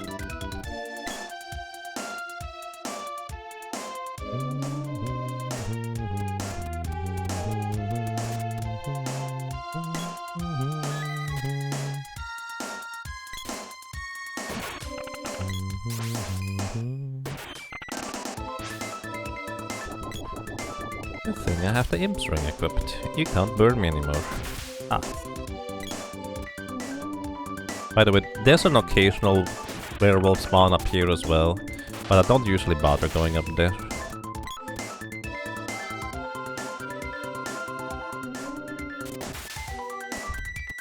But since killing regular enemies actually is useful too for literally just straight up leveling weapons, I might as well want to do that sometime. There's 1, 2...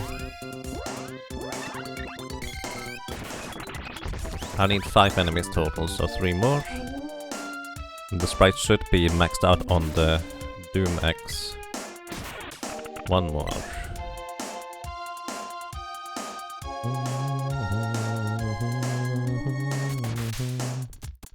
So, unless I miscounted... Oh, somehow the previous... One of the kills didn't count for the boy, I guess. Now it worked. Okay, Sprite has maximized the axe. Actually, everybody has the axe now complete. So, where do you want to sit now? Boomerang or gloves for you? Wait. Oh, I accidentally marked the javelin rather than the boomerang on the sprite. It's not quite accurate. So you want the javelin or the gloves? So gloves it is for the sprite. Starting to get weapon experience on this thing.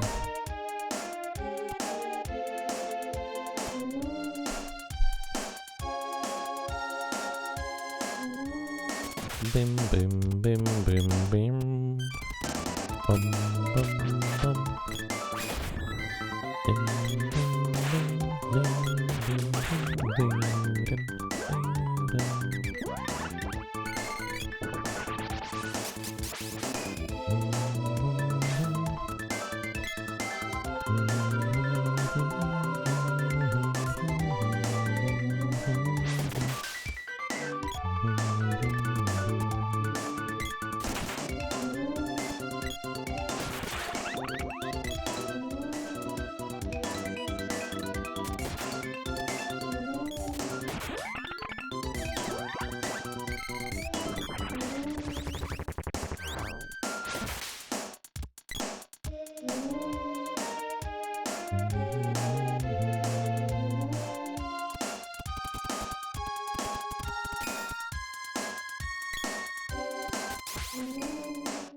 I need to walk like half a tile further right there. Oh, you're not down? You're not down.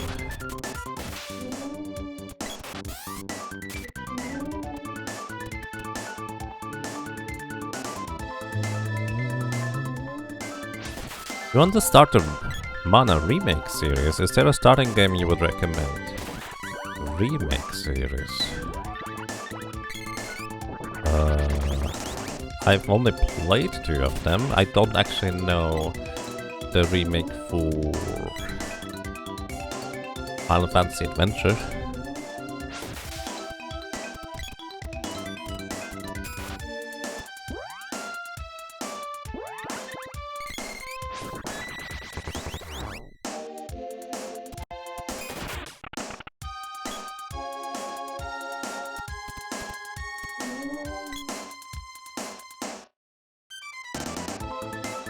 I'm actually not entirely sure. Maybe you wanna start from Seeker of Mana because it mostly goes up from there.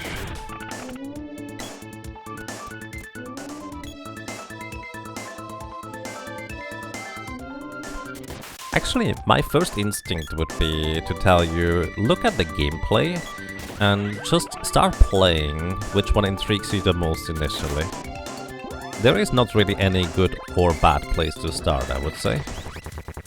Any of them can work reasonably well, I would think.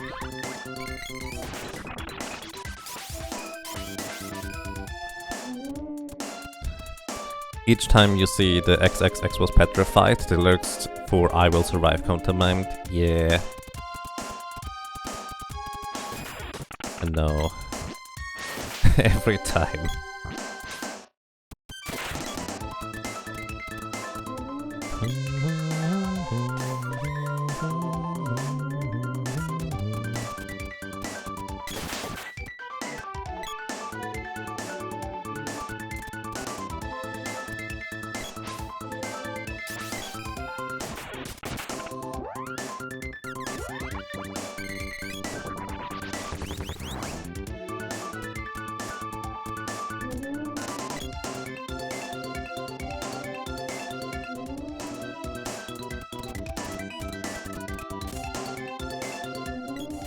I wait there just a little bit. I actually can prevent that guy from casting spells, I guess.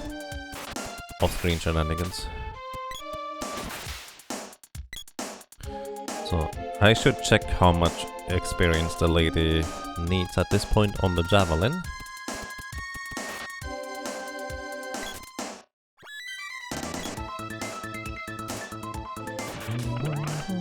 Because she might be pretty close to being done. I was actually correct. It is literally just 2 more experience. 3 actually. It should be 1 now. And this should be 0. Because you should get 2 each time I kill an enemy with that weapon. Okay, javelin done for the lady. Now, what do you want to work on next?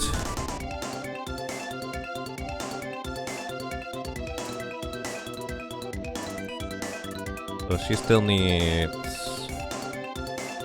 Oh, she has done the bow as well. I didn't mark that one yet. She still needs the gloves. The boomerang.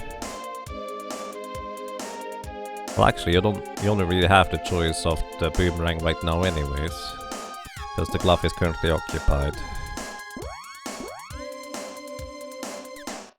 So boomerang for you.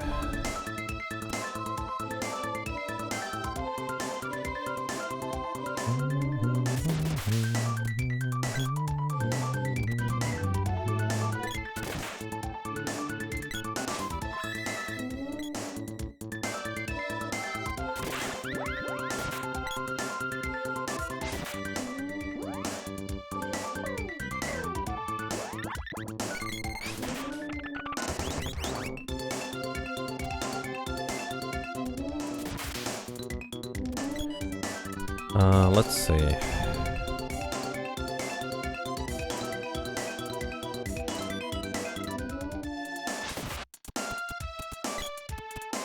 Let's see. Sorry, it didn't explain yourself right. Is there a connection to a Seeker of Mana, Trials of Mana, Legend of Mana, like a play order? Not really. Occasionally there is like slight references, but those are mostly just kind of more like little things in the background. Maybe similar creatures just appearing, mostly as enemies really, but they don't really have any inherent connection to each other. It's like Final Fantasy, it is like Dragon Quest. All of the games are inherently separate. They might kind of be connected through certain themes or ideas or stuff like that, but that's about all there is to them in terms of connection between.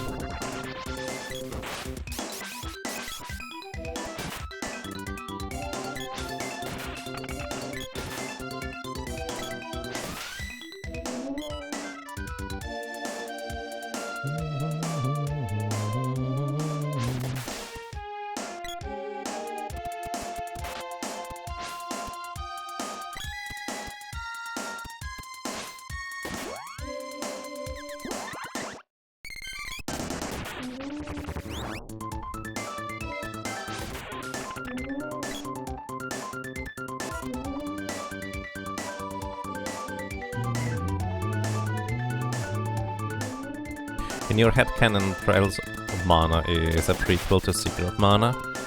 Yeah, it's more of a loose connection, I would say. Well, it is a loose connection. Like, you can make the argument, but yeah.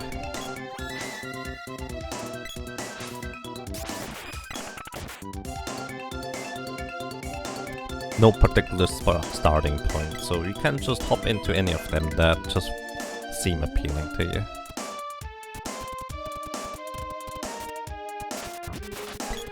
Actually, the one connection that is probably worth pointing out in the Mana series is Sword of Mana is effectively a reimagination of the very first entry, Final Fantasy Adventure, or also known as Seiken Densetsu 1 in Japan, or also known as Mystic Quest for the Game Boy in Europe. Depends on your region, I suppose.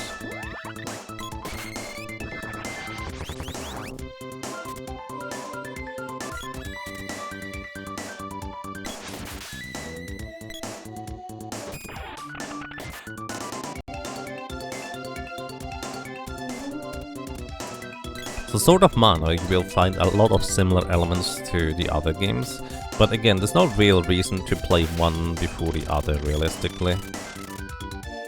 But you can if you want to.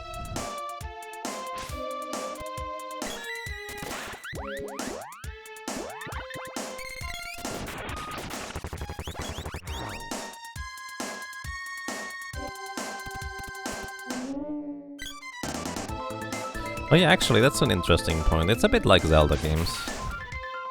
Not really connected. But if you really want to, you can make a timeline out of it, I suppose.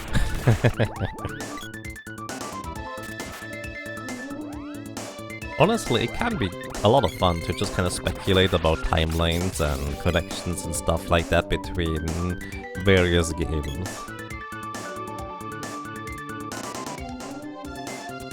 But it's mostly just really loose.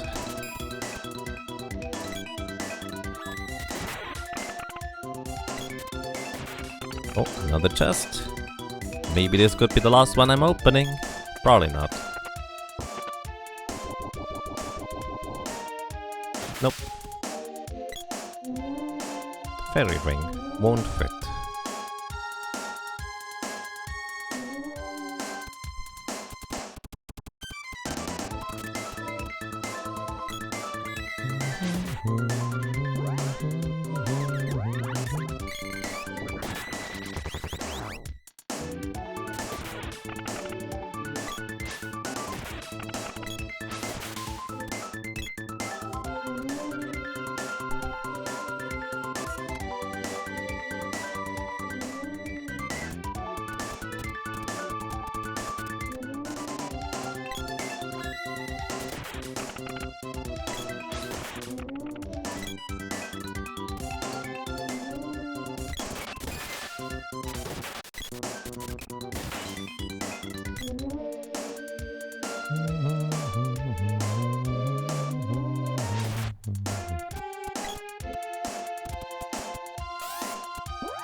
No, anybody can play with 2 controllers simultaneously. Don't have to be a programmer. Fun fact, the first time I played with 2 controllers simultaneously was actually in a shoot 'em up, Giga Wing.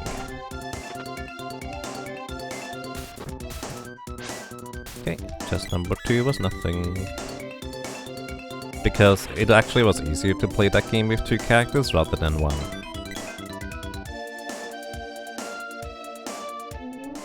Because you can stagger the shields just perfectly in order to reasonably survive.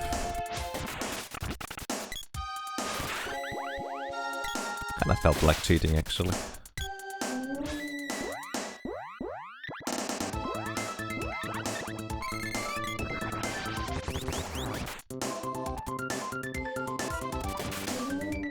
Wonder whether...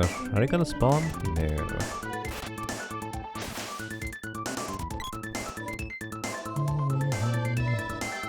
You could do that with Tales of Symphonia as well. True. Oh, Tales of Symphonia is very interesting in this though, I feel. I don't need the chest, thank you.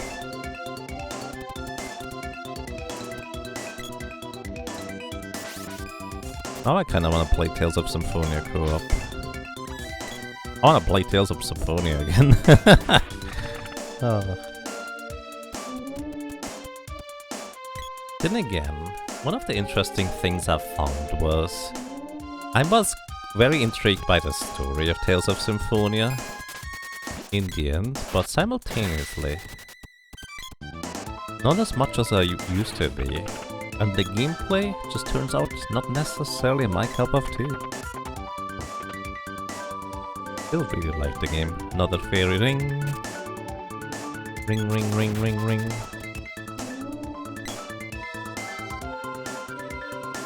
Use Colette as your active character. That could be fun. Can probably figure it out. I would like to use Rain, but I wanted to use Rain as my active character actually. Rain is my absolute favorite character in that game. Such a great personality.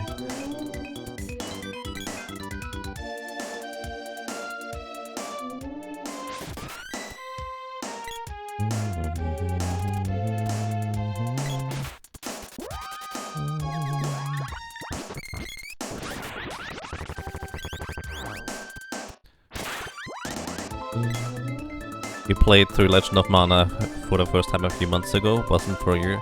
Yeah. That is I like Legend of Mana more for its visuals, aesthetics, and general just kind of world feel rather than the gameplay. The gameplay I don't think is particularly appealing. But I can draw enough value from the rest of the game for it to be still worth my while. But it is definitely an oddball. It really just kind of makes me think I want to try out Dawn of Mana sometime. I might actually... I do have a disc in the PS2, but I just don't have a good capture card, and somebody at some point suggested, why don't you just ignore the capture card part and play the disc on an emulator? And I might actually just do that at some point, if I get like a functioning emulator for my poor old laptop. Legend of Mana is a gorgeous game, but not a great game. Fair assessment. In my opinion, anyways. How come your fairy's ring is not fitting in my inventory? My inventory is full. I have 11 of each of the equipment items in my inventory. And I can no longer, well, get any more in my inventory in any capacity because, well, it's full. You can only have, well, that many. And part of my personal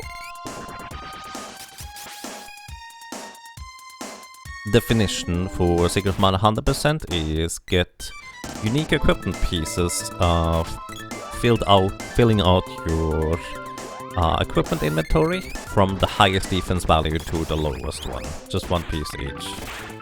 Which means not all equipment pieces are represented in there, but all of them that are interesting in some capacity. Including all of them that we have to farm, that you cannot buy, but also a bunch that you can just straight up buy.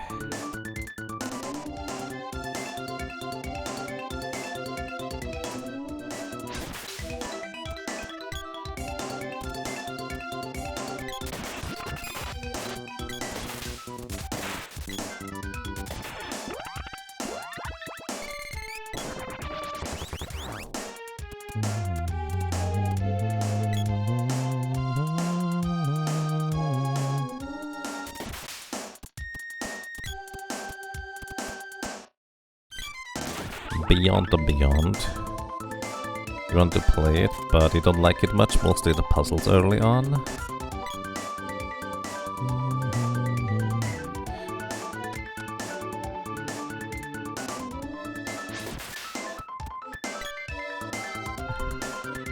Beyond the Beyond is a game name that I occasionally tend to hear.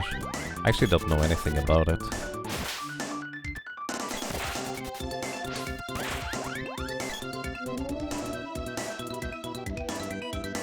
Have I touched the East series at all? Yes. I've actually done a 12-hour challenge on East 1 remake for Steam. At some point, it's quite a while ago. It was kind of fun. Played initially through it on... well... the usual difficulty, I suppose. And I have actually, the very first time I've played Ys was Oath of Valgana, and I never completed that one. For a very particular reason. I actually don't like how they handle leveling or difficulty in that game. Because initially I absolutely loved that game, like it was great. The difficulty was just nice, and at some point in that game I got to a fireplace, like a volcano. There was just lava on the floor, and that lava was constantly damaging me. And I literally did not have enough damage, even with my best like execution, to possibly defeat the boss before I would die to the lava. That is not from a wolf, is it? Then I leveled up once.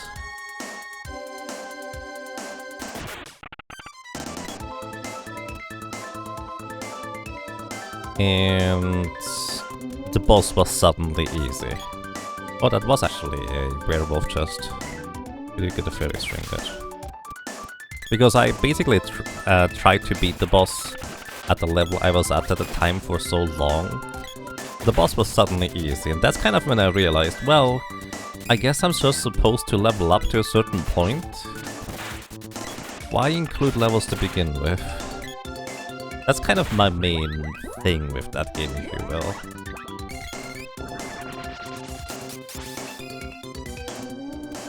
But that might be specific to Oath of Valgana, I suppose. I do also enjoy just kind of playing on the hardest difficulty available initially. So there's that too. But it's just kind of one of these games where I just felt like there's not much of a point to me to have a leveling system in that game. Just give me the bosses and enemies and challenges and I'm happy with it, with the difficulty you intend for me to play them at.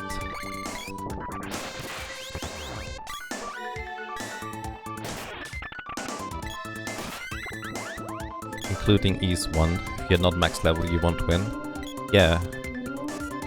Ys 1 at least, the leveling was kind of straightforward, and to me at least it was reasonably clear that I'm just supposed to level up here because you literally can't win the bump combat without having the stats, so in that game it was obvious that I just needed to level up.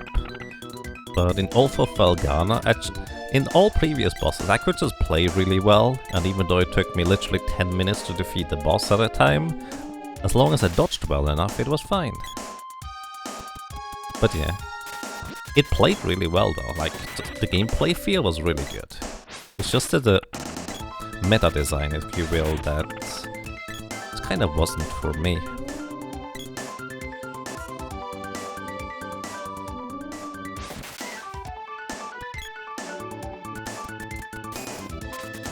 You remember Valgana kicking your butt in the fire area boss? Yeah. Maybe you just needed to level up once.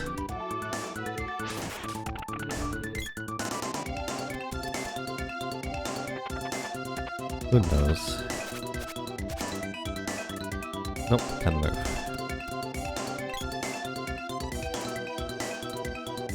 You've just finished playing Ys 8, it was probably your favorite. Interesting. I probably should give the Ys series, or at least the later entries, a shot sometime. Oh, by the way, we just leveled up to 99! We have completed level 99 before getting the remaining weapon orbs. Last time we actually had to separately level up to 99 in order to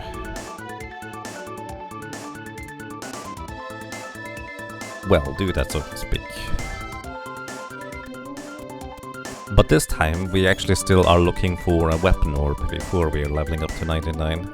I think my new strategy for leveling up weapons, however, is going to serve me well enough that I'm actually going to, within reason I suppose, be able to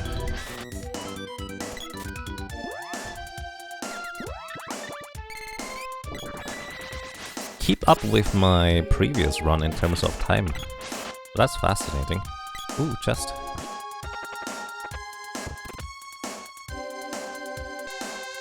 Nope.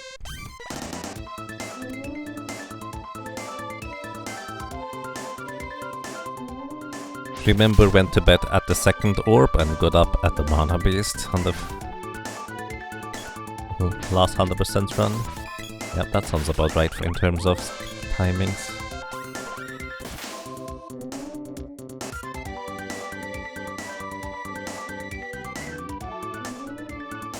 Becomes more open world with side quests and such. Yeah, I need to actually look at some gameplay at East 8 when you say that's your favorite. Actually, question, what did you like about East 8 that made it your favorite?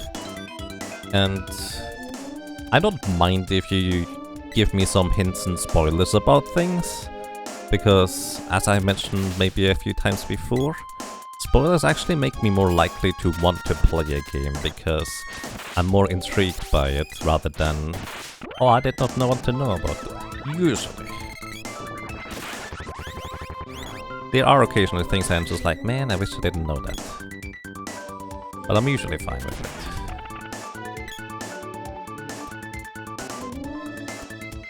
Have I even slept? No. I'm still running here. Good morning, Flashstar, and welcome. I hope you're doing well. This is a 24-hour run. Well, probably not, unless we get super unlucky on the weapon orb here. But, yeah. Boomerang is 6.75. Claw is at 7.57.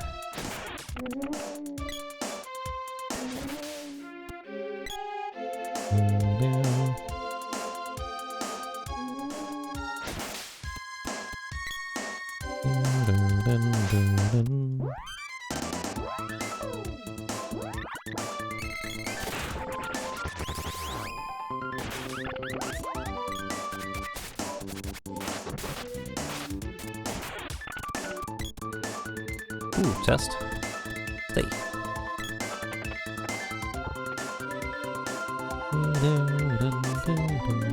Fairy ring won't fit.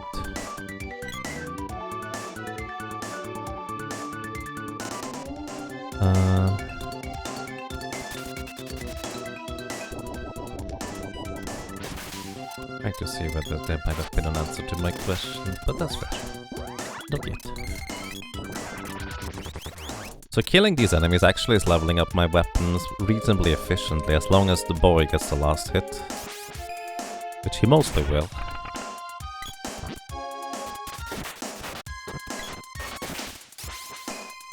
Mostly.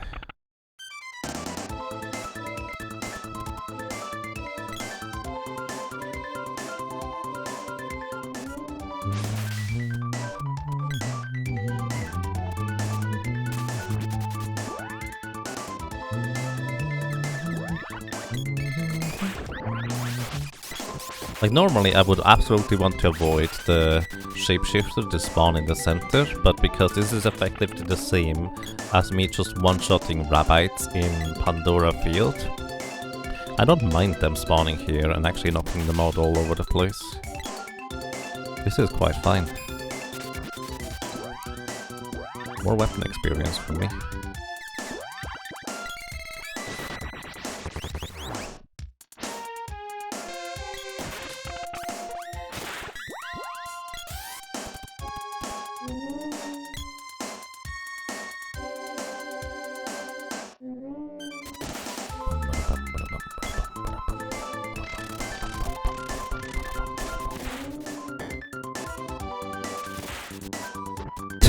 The sprite just throws the shapeshifter away.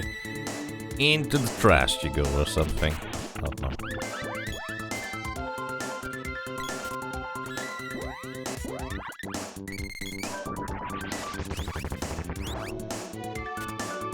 Really?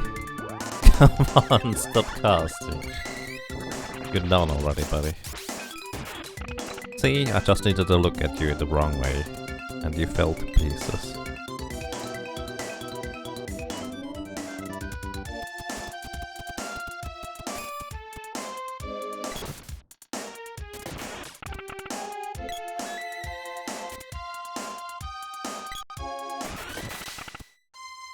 Meow, meow, meow, meow, meow, meow.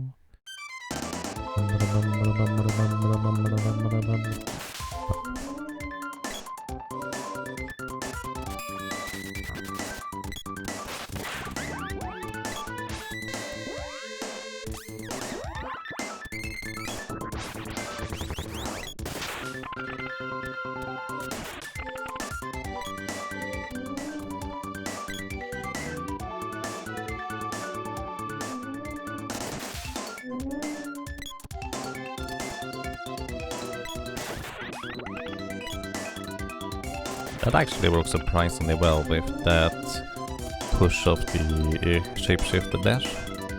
I'm gonna continue doing that one.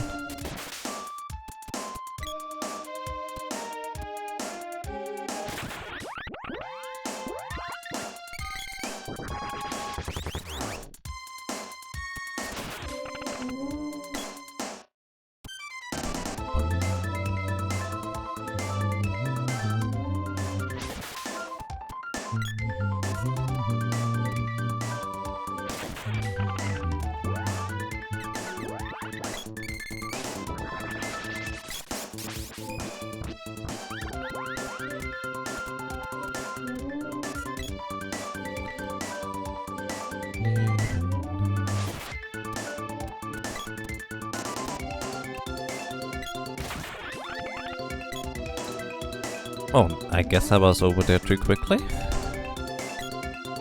Oh.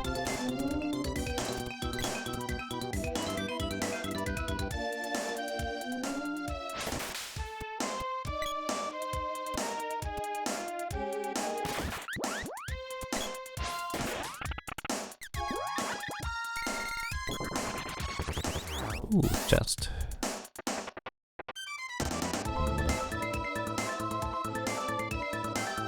Still no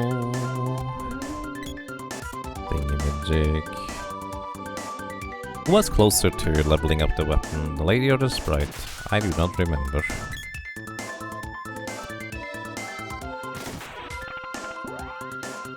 Let's see. You are at... You have to be around like 760. The sprite is closer. With... Oh shoot, that's the maximum level for the sprite's weapon right here.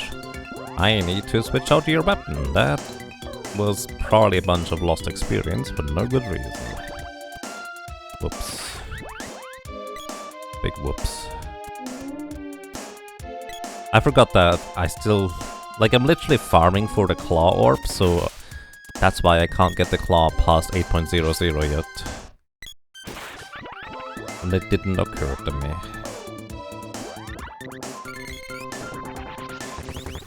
Wonder whether... No.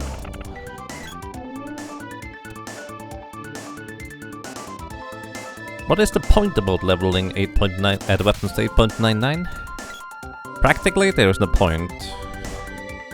Aside from completionist, and that's the 100% run in a nutshell.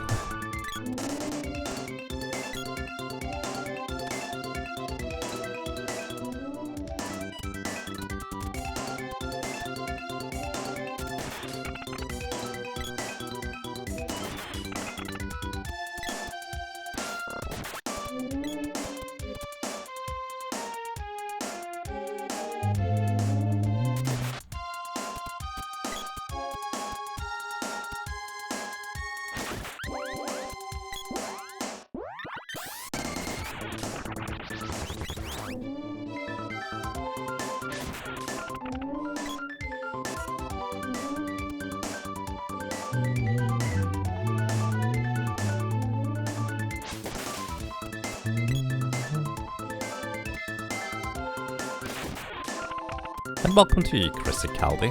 I hope you have a nice day so far. Happy New Year. Yes, Seeker of Mana, on the best run into the New Year. We are looking for one more orb, that is the Claw Orb, and then it's going to be just purely leveling up the weapons until they're done.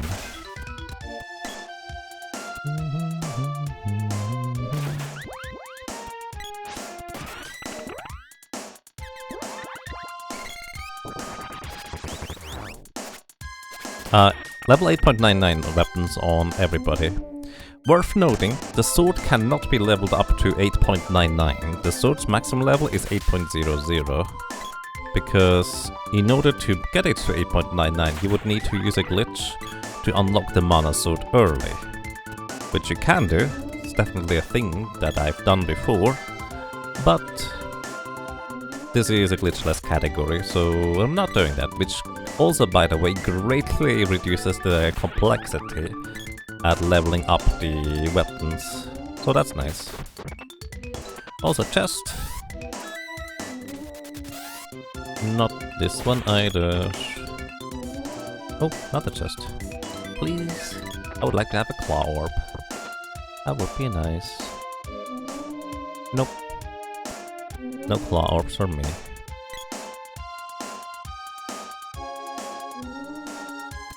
On one hand, the wolf howl is a weird one. On the other hand, it's less annoying than it could be. Suppose that's one way to look at it.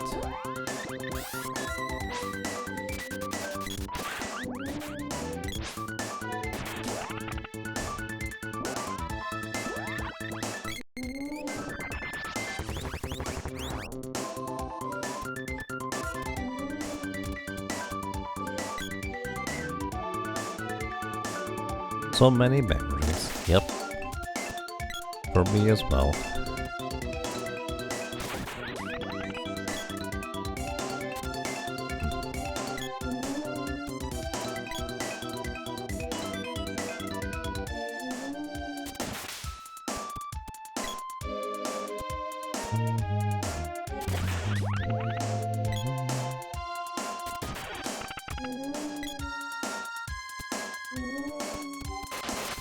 Oh, did the wolf actually...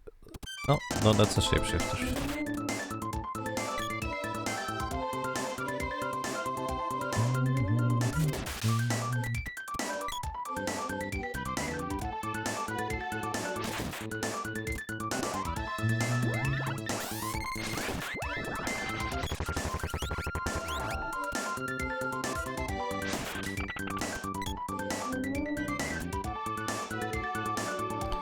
Right, Sprite might be done. Wait, are you already... Wait. Oh, wait, the Sprite was already done. Leveling the weapon a while ago, I remember. 8.40 for the lady, she needs...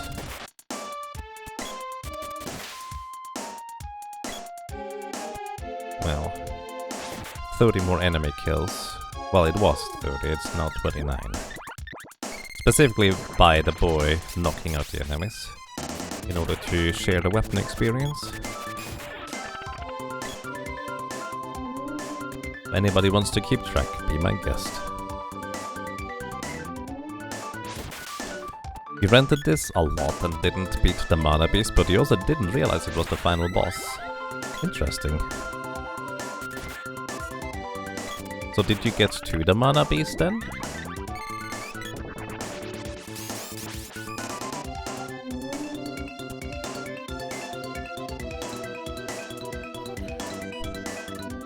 Oh, that's fascinating, I see. So you were really close, to say the least.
Hey Turbo.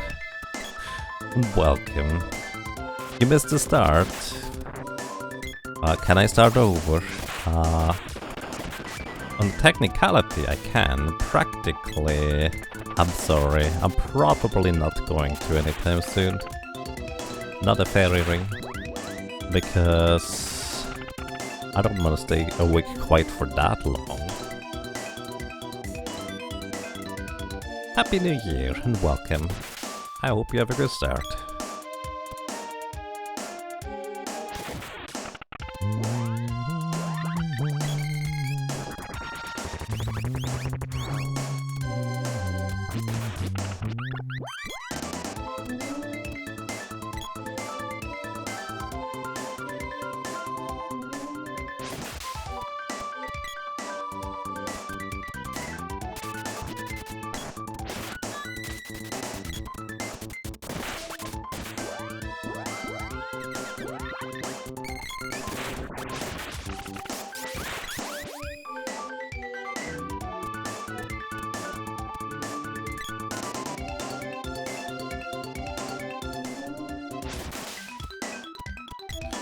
He also goes really far into Final Fantasy on the NES without realizing that the black belt would deal much more damage with the nunchuck off. I mean, to be fair, how would you know about that? Like, is there any in-game hint about this? I genuinely do not know. And good night, Chumley. Thank you for the company. I hope you rest well, and until next time, take care. And yes, they call them heckhounds in this. The German version just calls them hellhounds because... yeah. I don't know. Kind of a fascinating thing to me.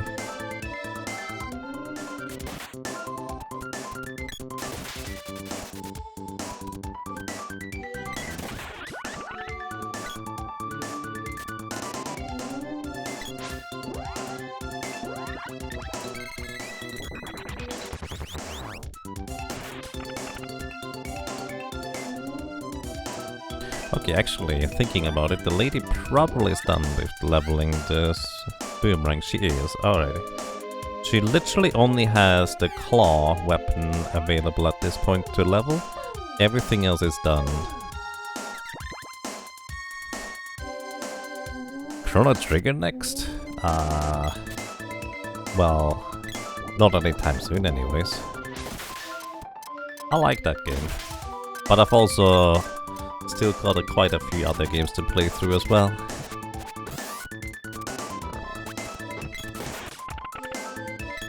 Still working on the Final Fantasy X post game, among other things.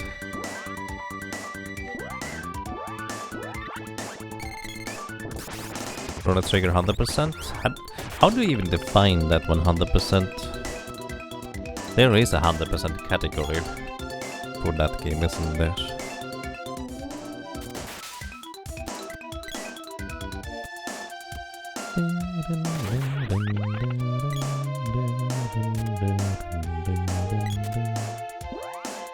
By the way, this is a single sitting here, which means I didn't sleep yet. But that's kind of the entire point. Basically, I'm here to wish everybody a Happy New Year, and maybe some people, due to annoying or otherwise unfortunate circumstances, can't go anywhere, so maybe this is a comfy place to stay for some.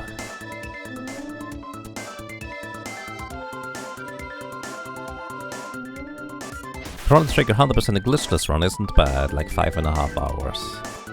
Yeah, I kind of have in mind that this was more around the vein of Final Fantasy VI, where it wouldn't take quite as long as this one.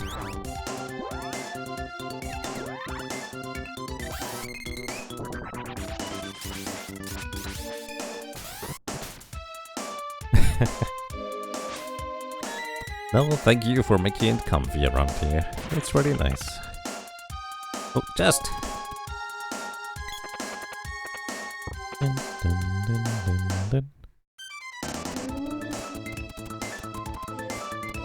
Still no weapon orb.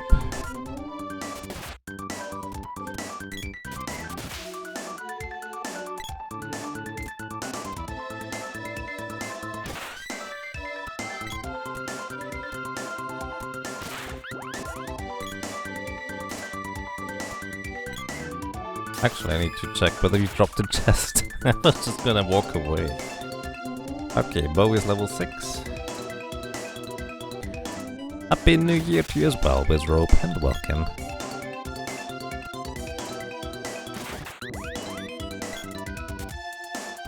Making you miss on Cap's Chrono Cross runs. Chrono Cross is another game that I wanna play sometime. Yeah. I think Cap was around recently in Ryu's Discord too. I hope he's doing well these days.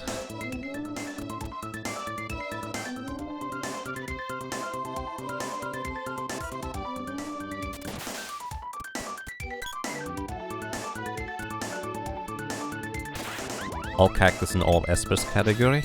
Yeah, I think that was... At least I think that was originally invented or created by Puwexel. At least I've seen... That's the first guy that I've seen run 100% Final Fantasy 6.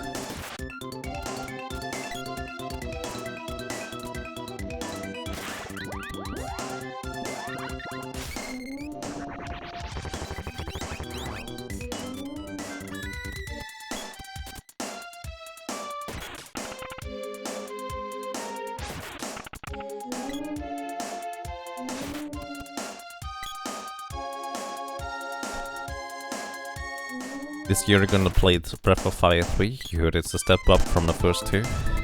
Interesting. Sounds reasonable to me. That actually reminds me, I still have Breath of Fire Dragon Quarter on PlayStation disc. I actually found... So, the way I actually found those PlayStation discs was... I was actually... At my old IT job, we were going to look for some chairs, I think, or a couch or something like that for just kind of the lounge and stuff like that. And for some reason, there just happened to be a Breath of Fire CD on the counter. PlayStation, like it was not a electronic shop whatsoever, just 2 PlayStation discs right there. I didn't have a PlayStation, but I was like, huh, $5? Sure. I'll probably get a PlayStation eventually. Now I do have a PlayStation, but the catch is it's an NTSC one, so...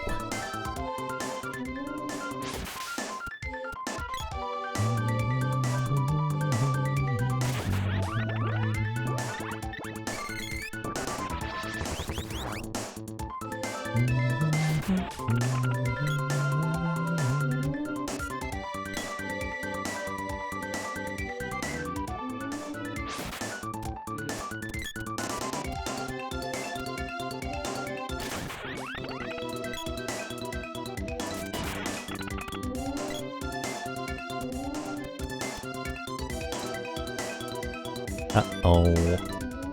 I need to resurrect some more frogs later.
This last orb really does not want to give up, huh?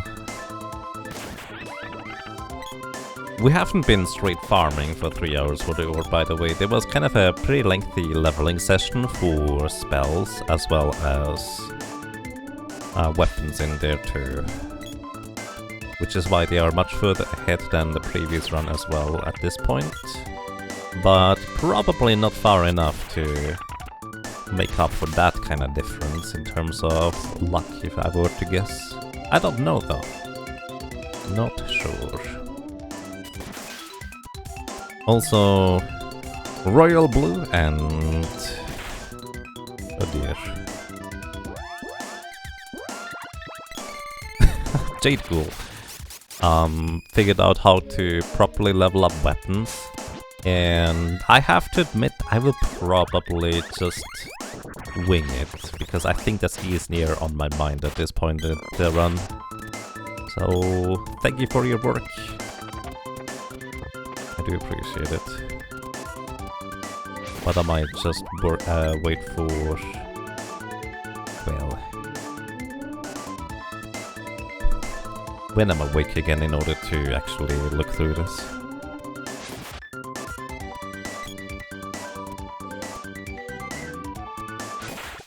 So I'm just going to go number by number effectively. As long as I get at least 4 weapon experience per enemy kill, I think it is efficient. But actually I have to switch very soon over to the lady killing the enemies at this rate. Because the boy is about to max out on... and the lady is about... well, the other characters are about to max out on weapon experience here, whereas the boy is kind of lagging behind at this rate. It was kind of backwards earlier. These gloves are elusive for sure. They are. I'm actually gonna try and spawn manipulate again, so we just only have this guy and this guy in the way. It's kind of speeding up the farming process here, slightly slowing down the weapon experience gain process.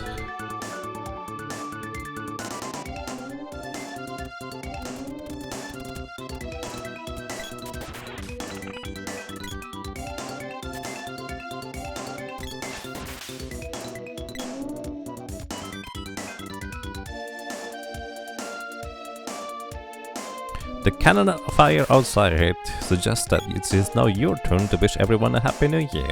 Happy New Year, Xcodes! Welcome to this side of the calendar as well. I hope you enjoy your stay and thank you for joining.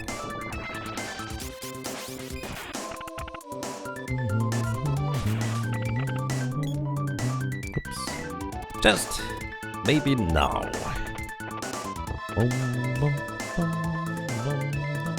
Nope, not yet.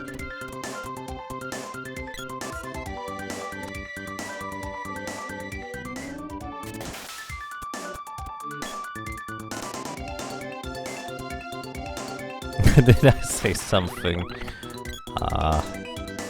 Happy New Year, that's all I said. Well, welcome to this side of the calendar, but I imagine you just can't hear it or understand it right now, because it might be quite loud. Also, yes, I do believe Xcodes is Hawaii, if I'm not mistaken. I might be mistaken. Wouldn't be the first time.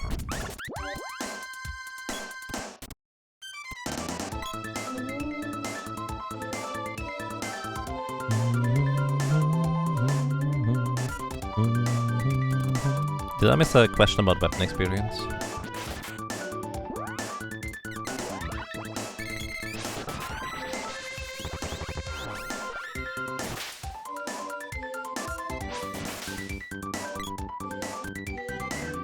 The gloves are what level now?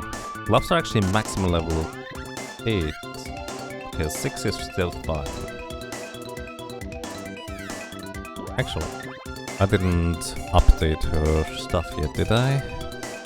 She maxed out the boomerang. Literally only has the gloves to work on at this point. What about you, Sprite? You actually still have quite a ways to go on the javelin, so that's fine. The boy still needs a decent amount, but still actually decently finished. In fact, he has the javelin done.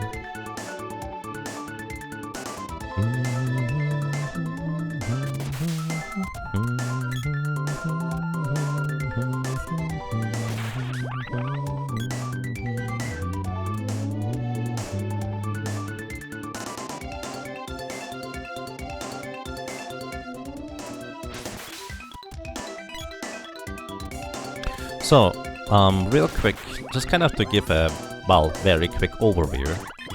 The spear I have right now is the very basic spear that you get at the beginning of the game. I have never upgraded it. The reason why I haven't upgraded it is because right now, killing an enemy with the spear gives me 8 baseline weapon experience. Because I'm way higher level than all the enemies are, that 8 weapon experience is halved, meaning I get 4. And then half of what the boy gets in terms of weapon experience is shared with the sprite and the lady. So basically, both the sprite and the lady get 2 weapon experience each, and for them it actually literally does not matter which weapon they have. And this is a decently efficient way of leveling up the weapons past level 8.00, because the only other way to get direct experience at level 8.00 up to 8.99 is to be lower level than the enemies and get the last hit on the enemies.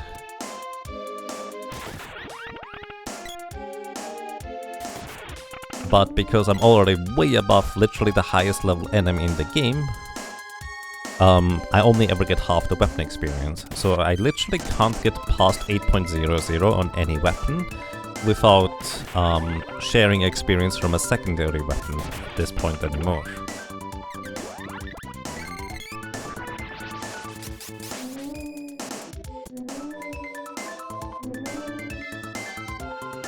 So in a sense, if you want to max out all the weapons up to 8.99,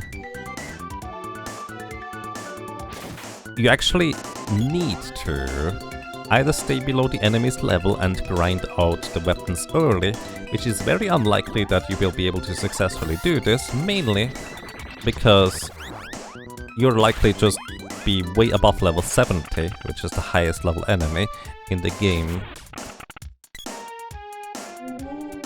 by the time you get all the weapon orbs in the Mana Fortress. You could technically do it by killing off a character and leaving that character at low level, which is what I did in my very first 100% run, where I also leveled up the sword all the way up to 8.99, rather than just, well, everything else. So that was an almost glitchless speedrun, but at the same time, that also took about 10 hours longer, literally.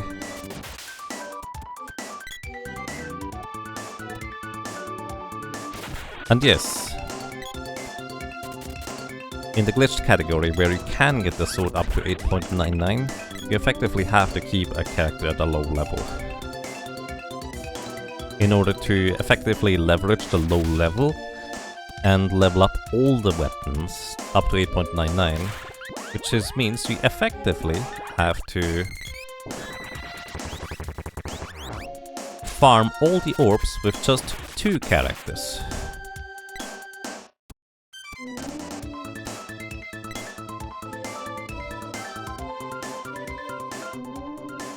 Which my choice of characters were the sprite and the lady, which I think is the correct choice, but I don't know whether that's optimal.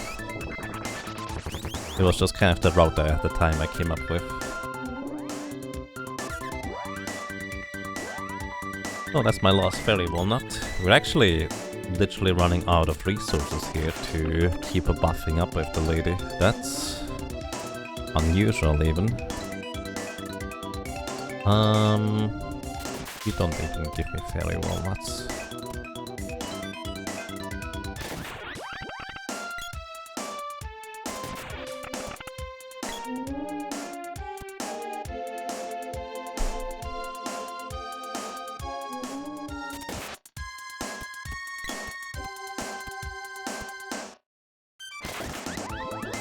But yeah, because this is a glitchless category, I cannot get the mana sword early, which means the maximum level in a glitchless run is 8.00.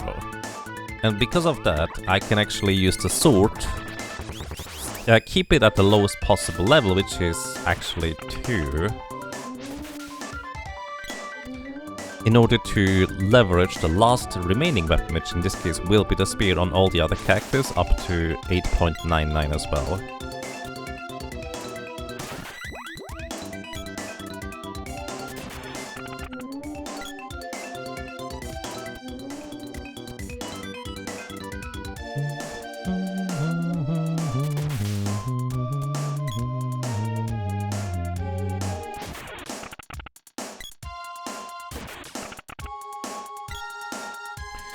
Finally, another chest. Can we get the claws, please? Oh, nope. Fairy ring won't fit. I need a jeweler to adjust the fairy ring so they can fit now. Can fit into the shape of an orb, please. That would be nice.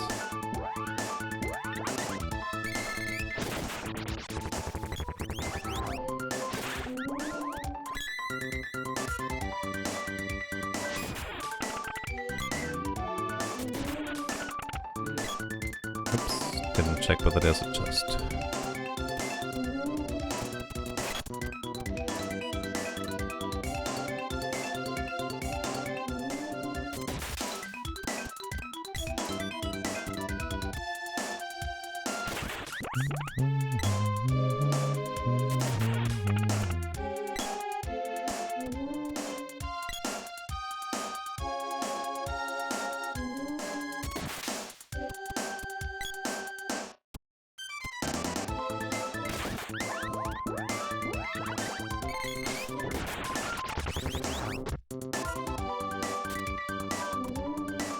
I'm just so much on autopilot right now that I always automatically slash at where the werewolf hopefully is going to appear when I expect it to appear.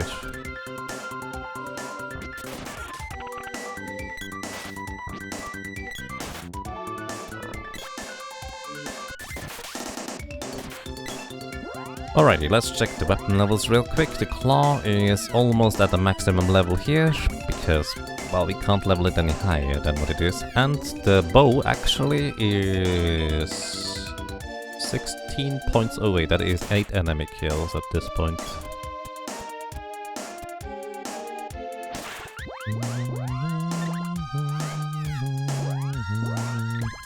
Oh my goodness. Menus, please.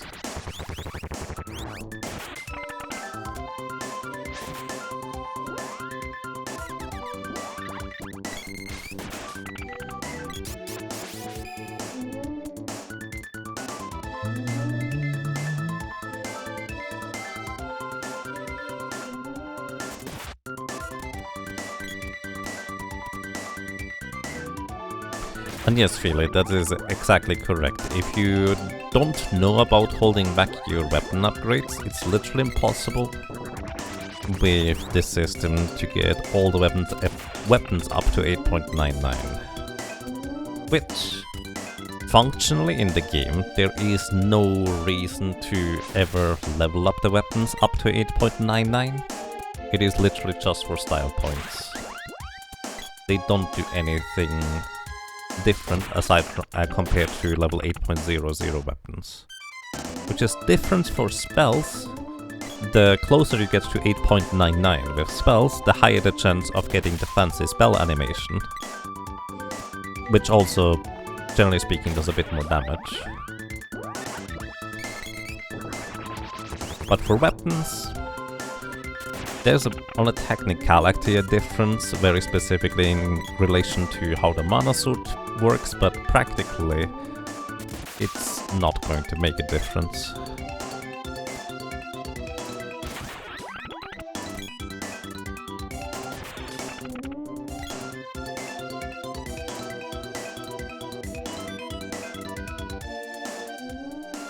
That's kind of upsetting. So many days of playing 10 trying to do that as a kid for nothing.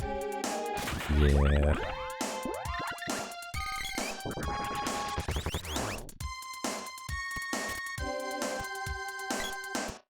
Could have pushed him along, that's fine. Alright, Sprite. Garuda bow leveled up all the way. And the only thing remaining is at this point the javelin. Wait, that was the boy's bow. Sprite gets the javelin.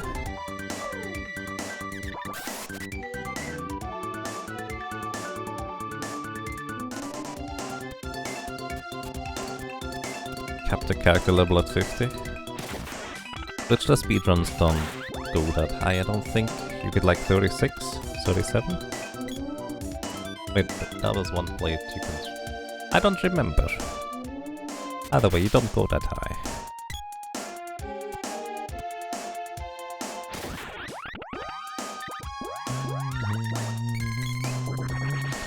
Hey, another chest. Maybe a bit more luck this time. Nope. I know it's nothing because when you get a weapon orb, you cannot move for a fair bit longer. So as soon as I can move, I know it's not a weapon orb.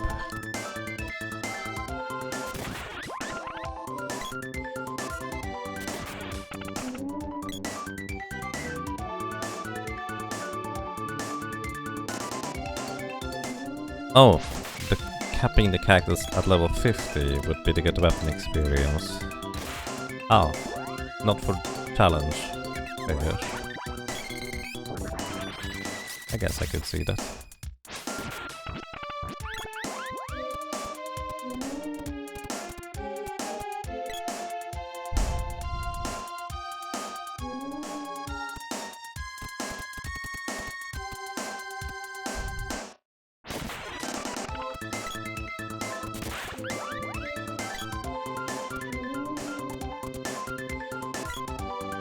Yeah, 50 still makes it easily beatable,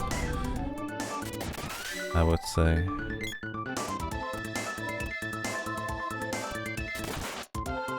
If I remember correctly, when I was a kid, I beat the game at level 64 at the time.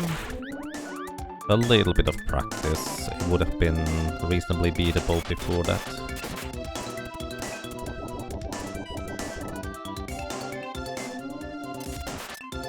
Not quite as trivial as just leveling up a bit higher though.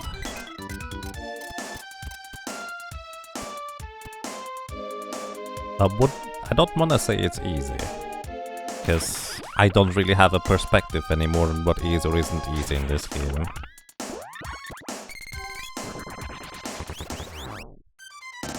But I do think it's nice that you have the option to level up if you just feel like you need a bit more power. And another fairy ring. But in case you're curious, we have a 1 in 16 chance to get a chest from each individual werewolf. And then after that, we have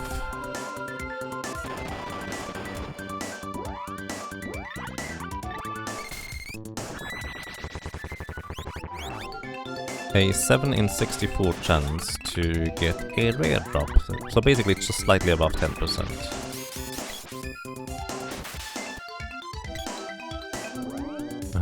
I think your weapon is capped out now. Yeah.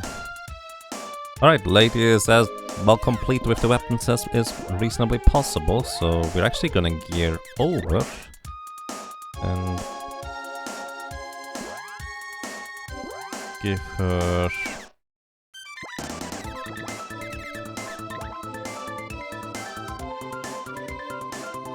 the gauntlet, which gives +5 strength. We're going to switch over the spear, and let me see what we need to level first on the boy. Garuda Buster or Ninja's Jump? Let's go for the bow. It's mildly inconvenient because the lady does not have as much attack power physically, because she just doesn't have as much strength, and also she cannot as efficiently and quickly buff herself. But now we are starting to level up, well, the boy's weapons at this point. Wait, how did I spawn this guy on the left side first? Is that because I'm walking in here with the lady? I am entirely confused about this. I guess I've never tried. I've always been leading with the boy because he can just one-shot most enemies once we are at a certain setup.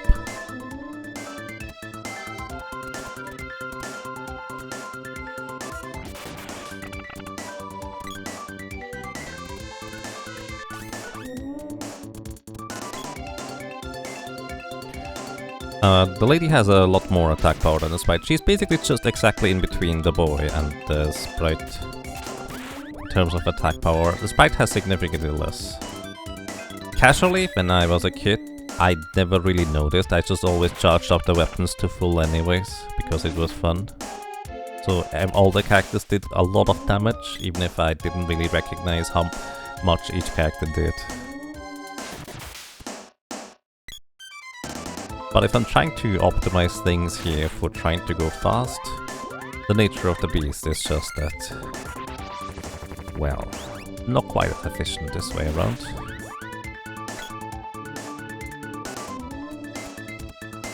But it still works reasonably well.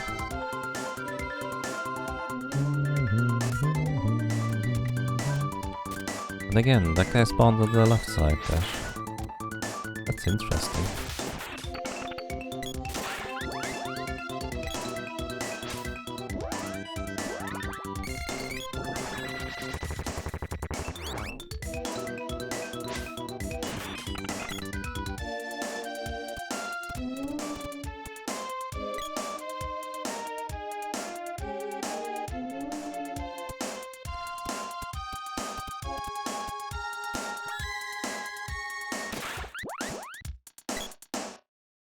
Looking at Randy's status screen with the mana sword was always comical too, since it breaks the window boundaries. The status? I've actually never looked at that before. I didn't realize that the weapon actually factors into the attack power in there. I suppose it makes sense, I just never thought about it. Alright, we need to get out of here for now, because I need to get more fairy walnuts for the lady here. Wouldn't it have been more efficient to switch earlier so the boy wouldn't be as far behind? I don't know, I didn't do the calculation.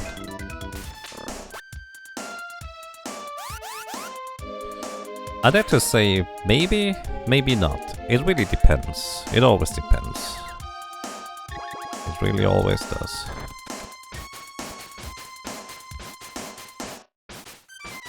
Royal Blue Wizard and...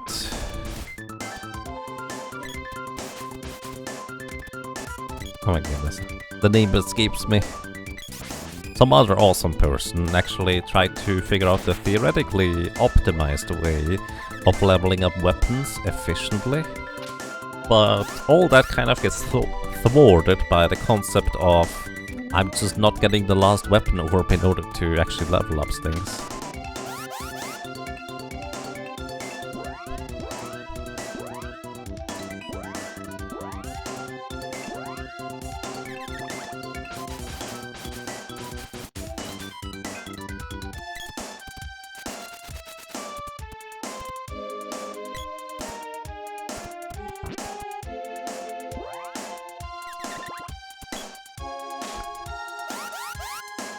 Jade Ghoul. Oh, it's Jada Ghoul, or is it Jade Ghoul? Either way, thank you, Quadlight. Yeah. I think I said Jade Ghoul before at least, but that might have been me not paying enough attention to the name.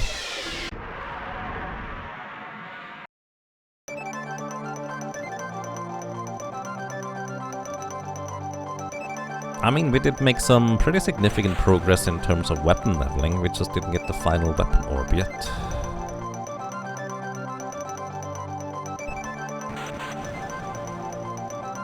Oh, it is Jada Ghoul. Right.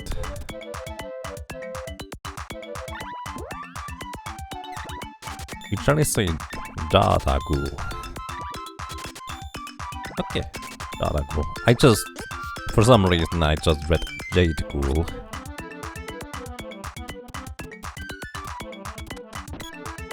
Oh, it's more of a concept of that you and Royal Blue Wizard tried to figure out what a theoretically optimized way would be of leveling up weapons, but I'm kind of throwing that all out of the window. On one hand, because it's kind of difficult to concentrate this long into a run.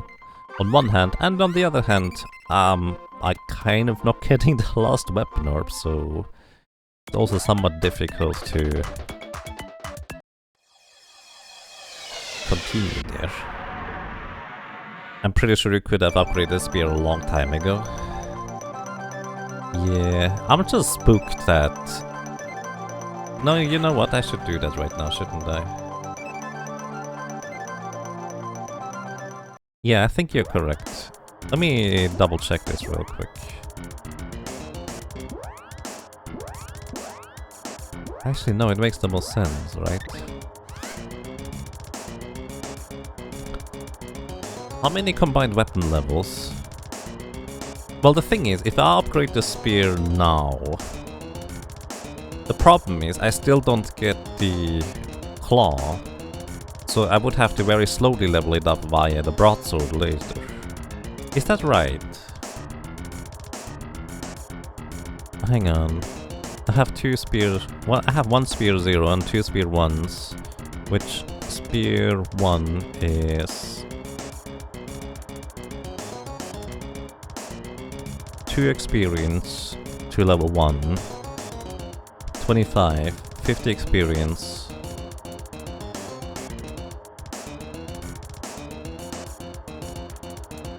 So it's only actually 50 experience for one character plus 2 to 4.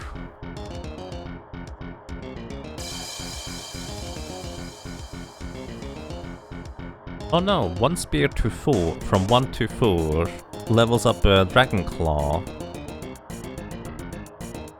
up to 0. But I still actually need the other weapons too. I think it just doesn't work out because I'm still require that silly weapon.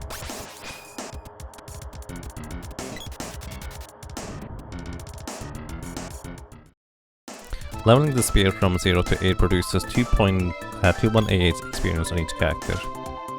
Each other character, you mean? Right, that's fair. Yeah, that's kind of the catch there, really. Because I didn't really evenly level up the weapons, because past 4 point something, there's not really much of a point of worrying about... Oh, I don't have enough candy anymore.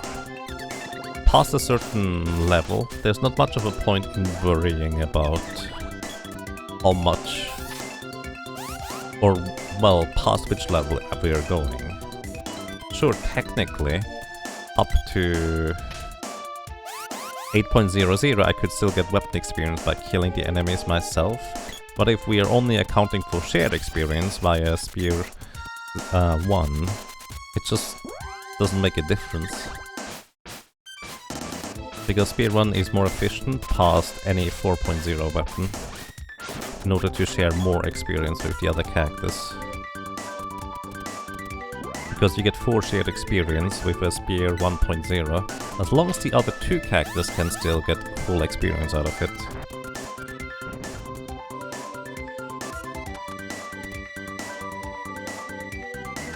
Taking from 4 to 6 on its own generates 4 total experience per kill.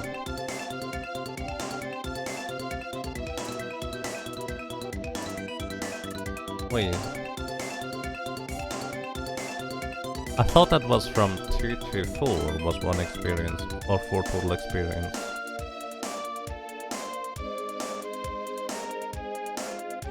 Oh, wait, I think you're right. Oh, I'm doing the math wrong. Ah well. I think I'm just gonna keep it simple for now. And make sure that the others get their weapons up. Yeah, I think... Oh, I did that math wrong, that is definitely accurate.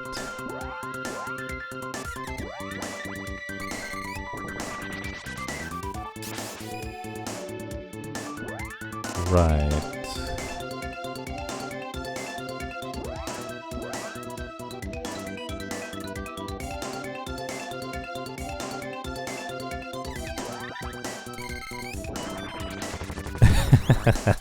Indeed. Thank you for very much for your input, Jaragu. I do appreciate it. I do think I already have a significant route improvement over previous runs, just purely based on using the level 1 spear inside the mana fortress to already leverage the weapons way before.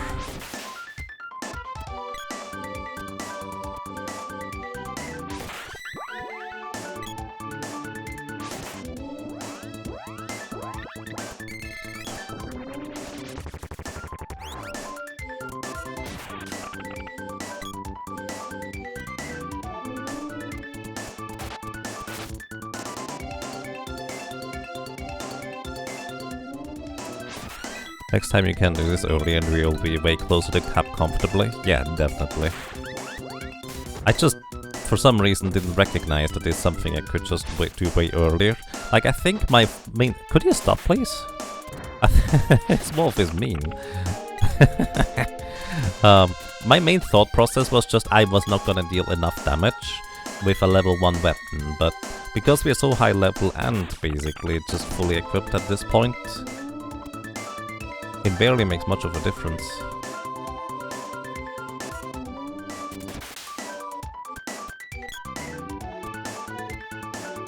Like, the sprite probably does not deal enough damage here, but the lady reasonably comfortably does. Usually.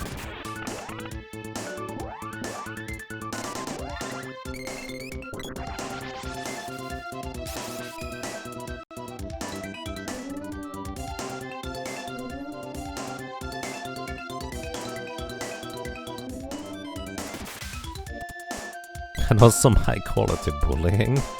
Yeah, that wolf was mean. Just keep punch. You think you get on your feet? Punch. Nope. Just before you recover, punch.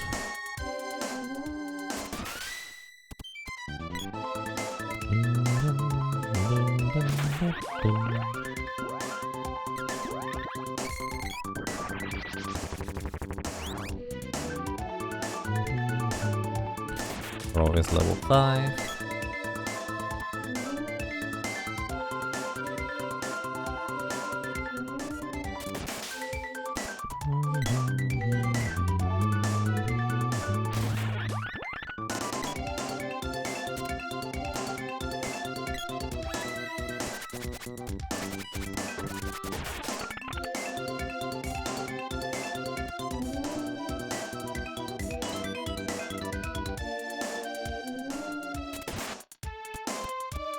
Hello, welcome to you and thank you for the good luck. I can definitely use that right now. Because these mean werewolves don't want to give me their claws. Now that I've expressed it this way, maybe they're not that mean. Maybe it's quite understandable that they don't want to give up their claws. They probably need them still.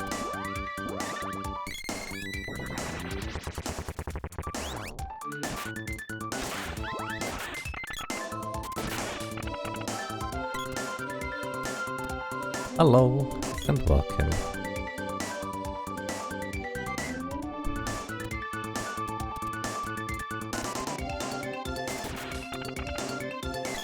Actually don't wanna run, I'm pretty sure that largely reduces my chance to hit properly. Since he's going to be in spellcasting animation, but if I'm just slightly slower than running, it actually works out really well. Wait, what? Womp. Suddenly rabbit.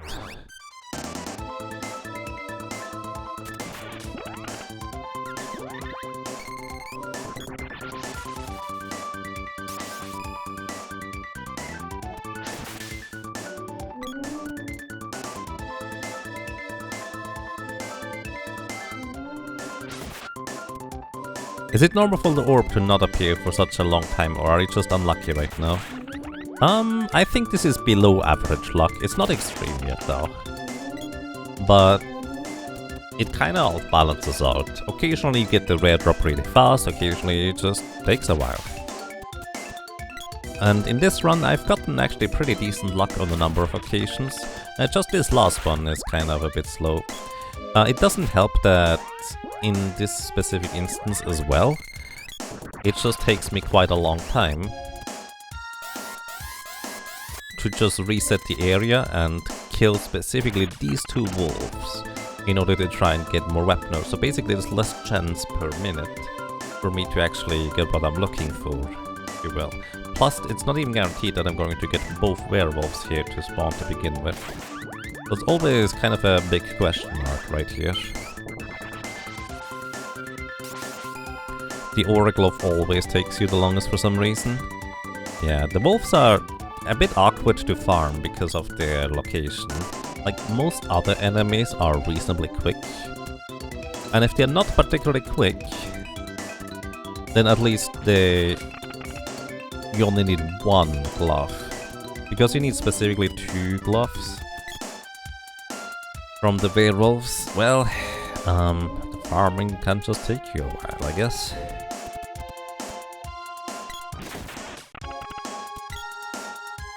Just right there.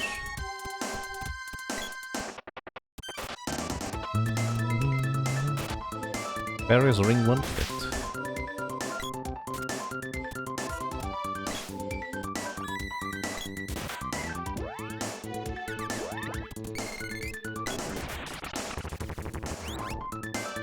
Why does it have to be werewolf? Only specific enemies drop specific weapon orbs. And the werewolves are the only ones that their rare drop indicates that they are dropping the claw weapon orb. And the claw is the only thing that I need at this point.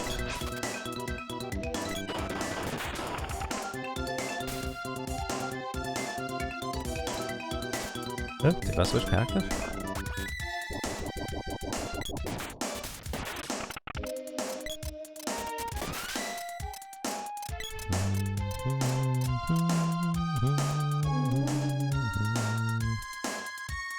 Q2, Javelin 6.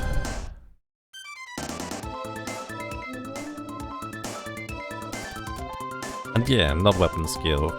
Literally every enemy in the entire game is too low of a level for it to make a difference for weapon experience at this point. So, strictly speaking for weapon experience, I wanna actually just go to the very first area and one-shot a bunch of low-level enemies, because that's just more efficient to go with.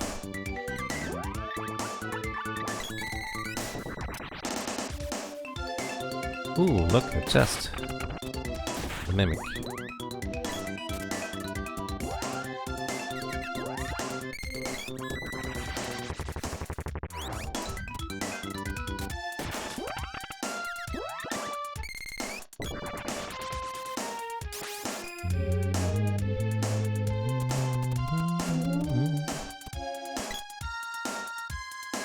I specifically left the spear at level 1. Well, I never upgraded it in order to be able to get more weapon experience on the other weapons more easily. Yeah, this is like chest number 15 or 16 of this session alone, so maybe now? Nope, still nothing.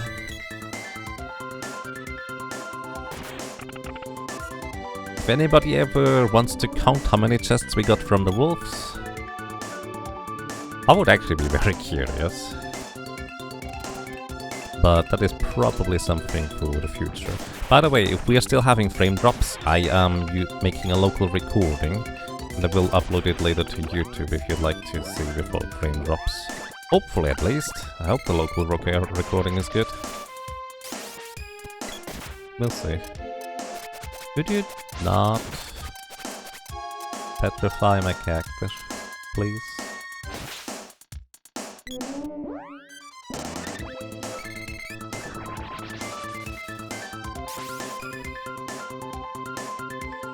Weapon experience is a static no matter the enemy.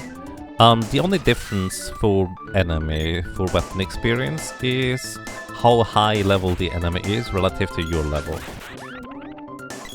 If you are higher level than the enemy, you only get half the weapon experience. If the enemy is higher than you or equal level, you get the full weapon experience. That's the only difference. At this point, no enemy actually gives me more experience than literally a rabbit.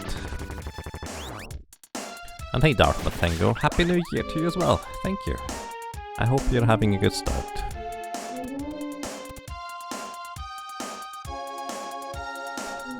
We probably just need another next chest question mark prediction and we'll be in chest number 2. I mean,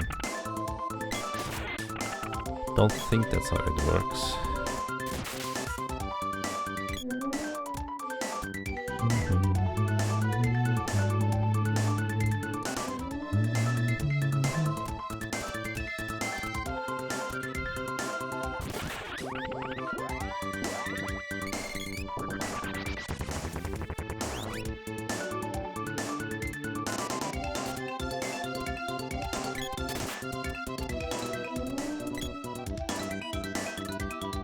But you don't know for sure. Well, I mean, yeah, it's random.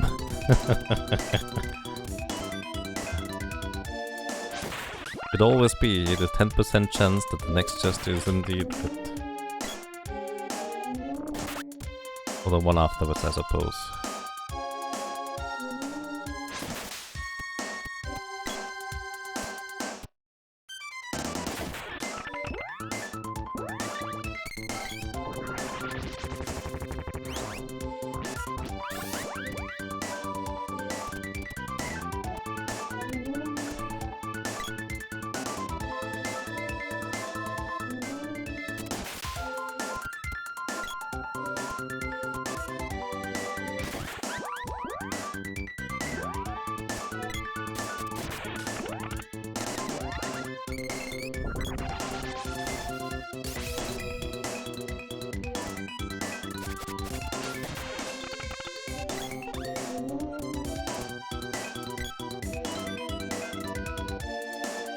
Imagine you've already got this orb in the chest and it spawned from a text.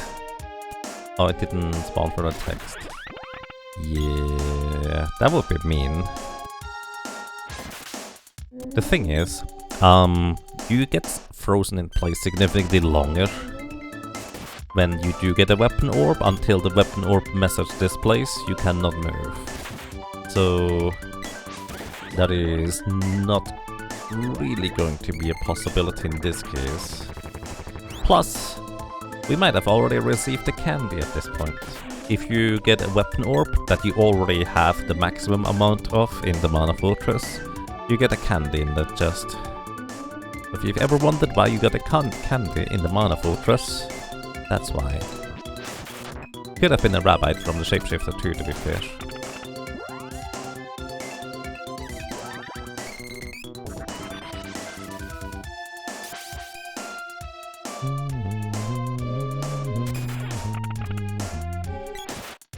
Oh, another chest. I'll say this is number 20. Nope.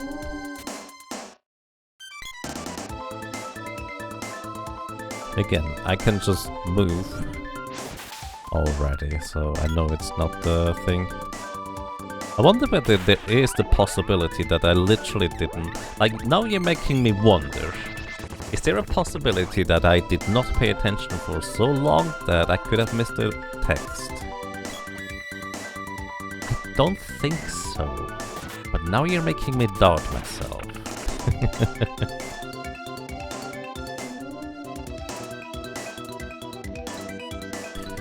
You've shown the weapon statistics.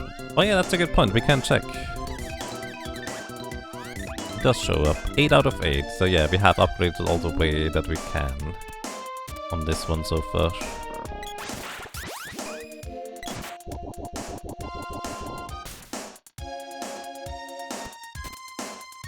So we can actually check. I kind of forgot about that part. That is always cruel. Ah, that is usually nice around here actually.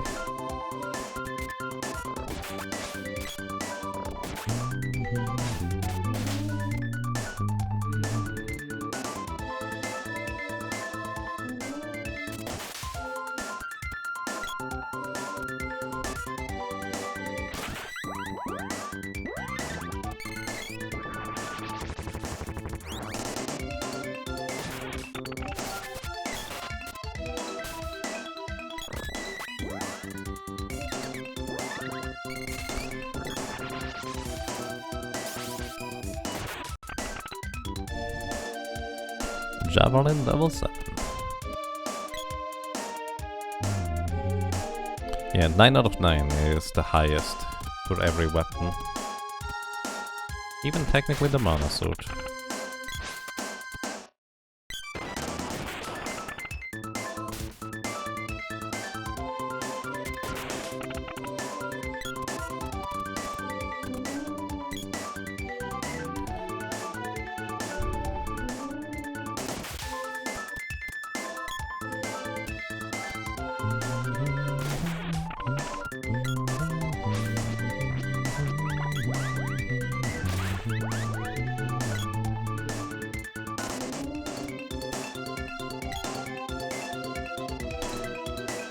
Does the mana sword show 9 out of 9 in the final fight? I actually don't know. Maybe.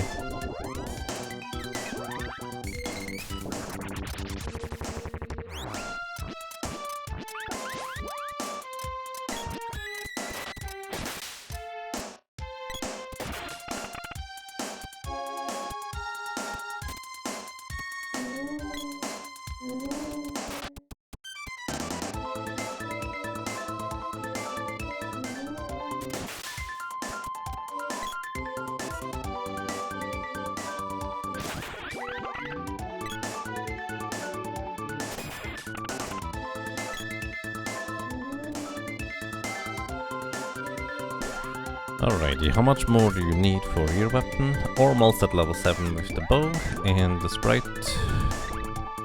is all past level with level 7 with the javelin.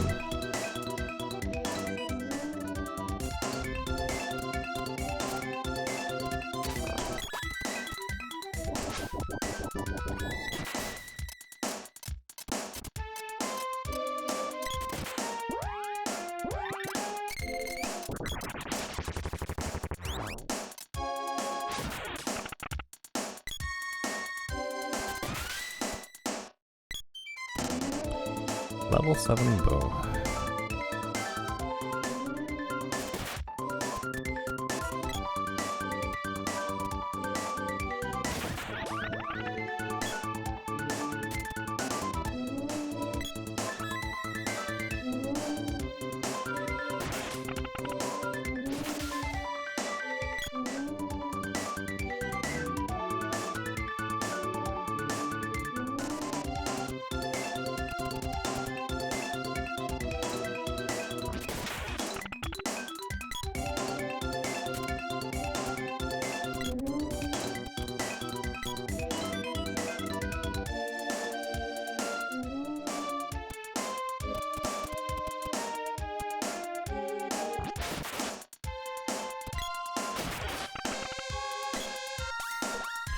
I think one thing I'm gonna do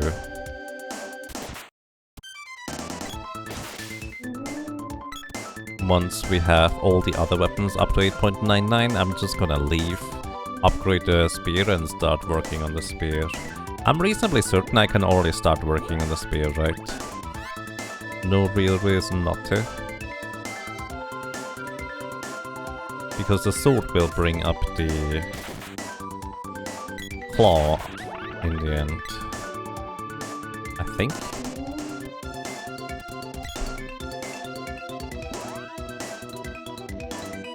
Yeah, the sword should bring up the claw.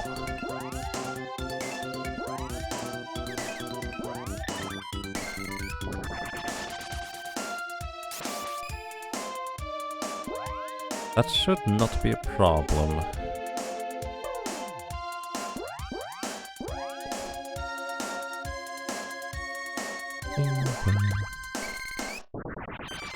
Is there a world record?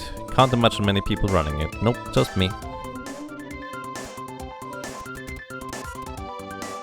To my knowledge anyways. Maybe there's somebody else. And I mean, there's technically a time that I've gotten last year. There was something below 21 hours, so chances are pretty slim at this point that we were going to beat that time.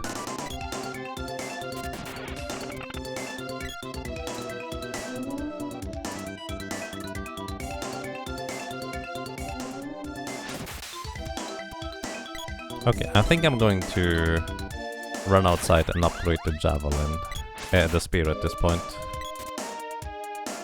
Because I think everybody has everything else upgraded to the maximum at this point anyways, or... Right. The boy is almost at... Oh, the boy actually still needs decent amount of... Well...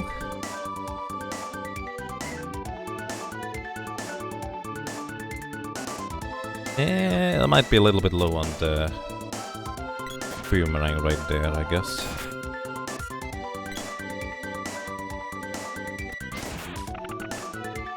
Just gonna wait a little bit longer.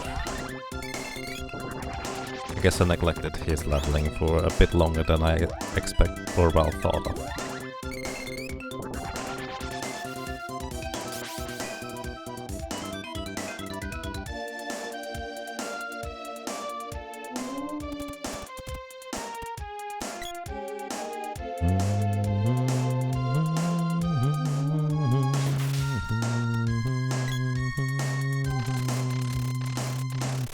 I guess worst case scenario, I will just leave the sword at level 2 for a while longer than usual, or intended.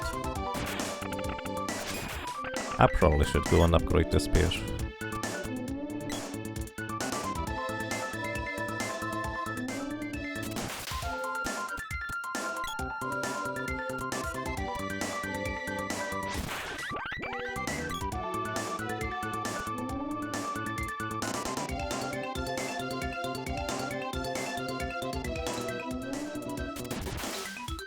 There's a lot of luck involved after all, indeed.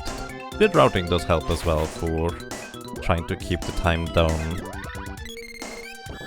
Practice also helps, which I do not have much currently.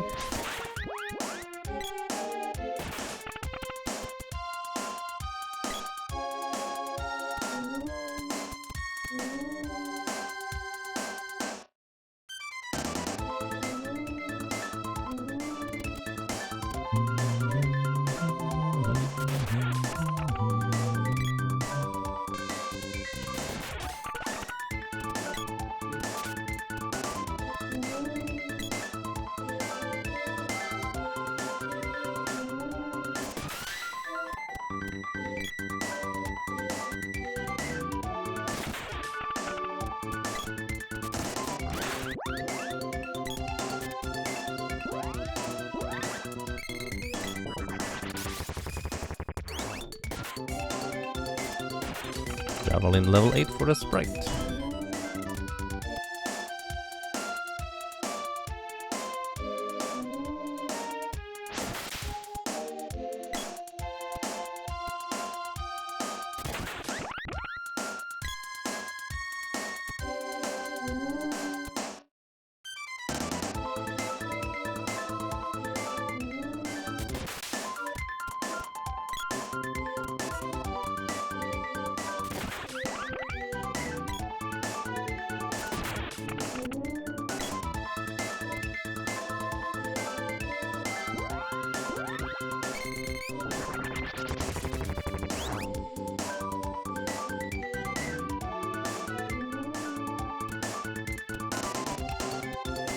You're not going to sleep until Yaga gets his orb?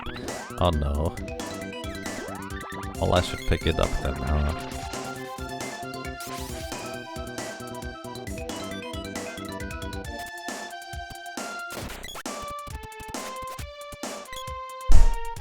I was actually kind of thinking of making an intermission for magic leveling as I go outside to upgrade the spear too.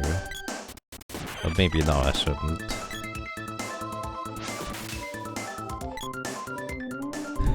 No pressure.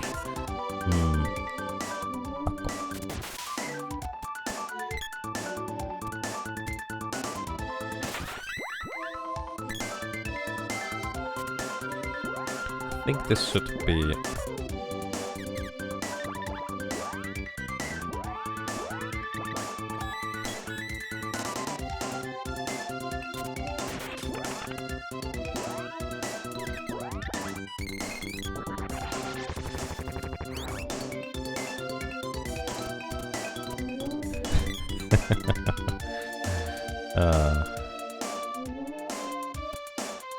we'll see.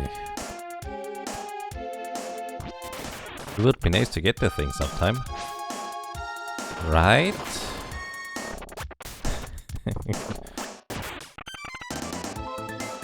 Nope, not this time around. Actually, I don't even know whether the sprite has enough agility in order to avoid the traps. Hang on. Ah, sprite does. 72, I think, is what we need.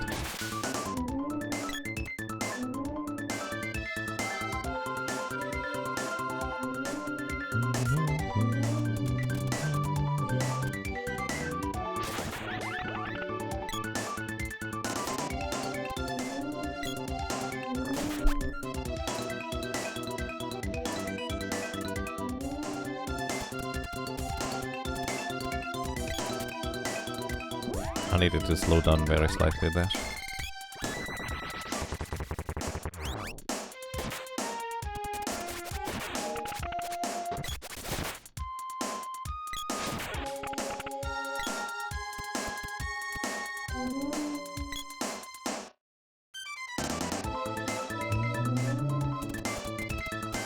Needed to go upright and then start dashing afterwards, like after a tile of movement or something.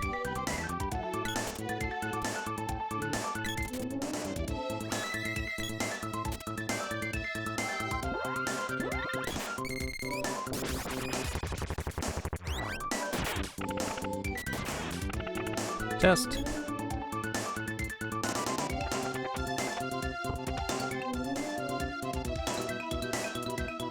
Nope. You get round down. 9 minus weapon level divided by 2 shared weapon experience.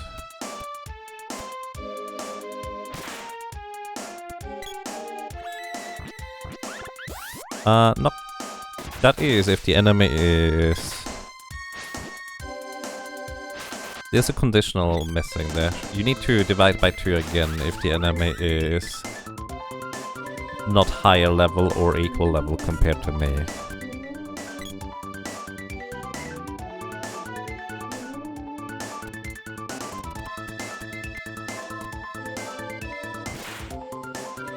I think I'm actually not entirely sure, but yes. A weapon level 2 gives me only 1 shared experience due to rounding. Compared to a weapon level 1, which gives me 2 shared experience.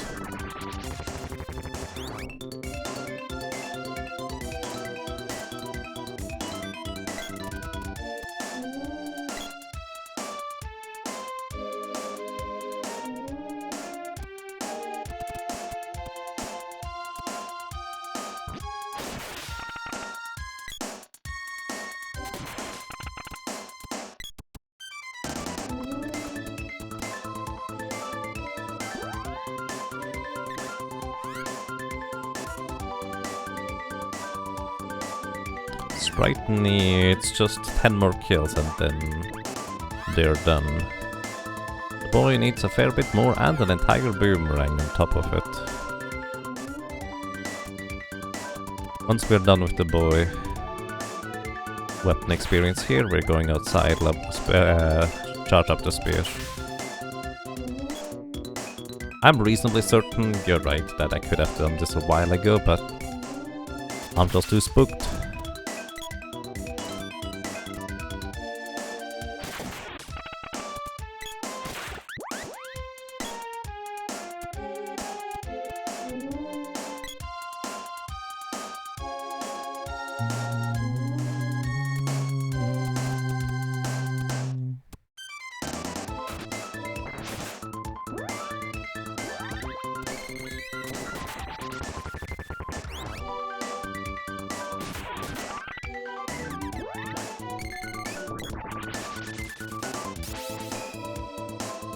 Orb farming? Yep.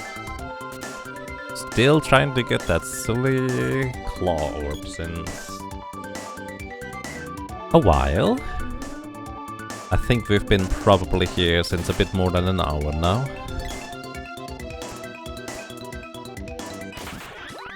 Splits are not exactly indicative of how long I've been exactly here since there was stuff in between.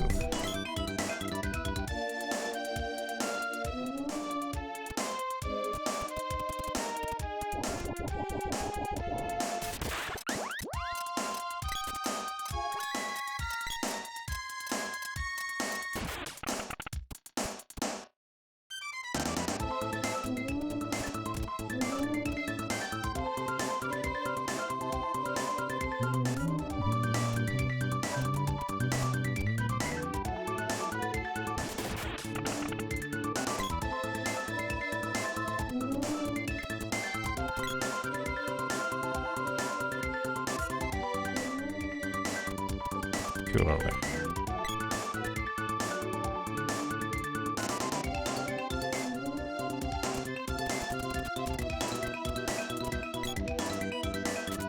That works, and then I need to slow down earlier.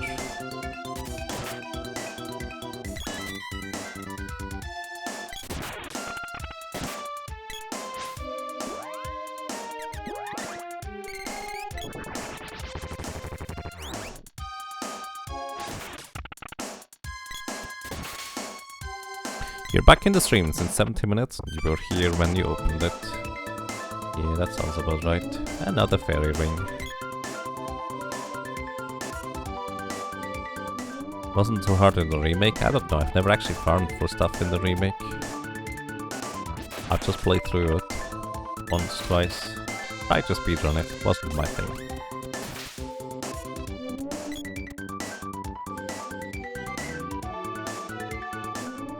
Does the lady have anything remaining here? Nope, the lady's completely done.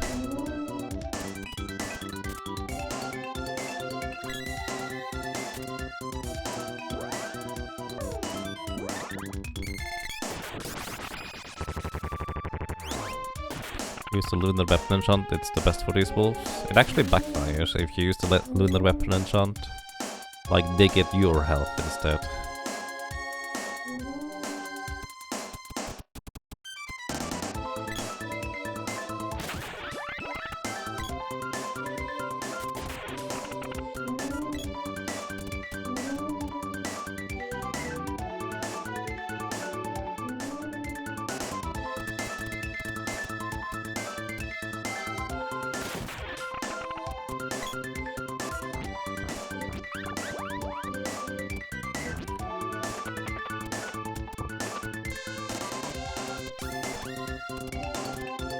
Fairy ring won't fit.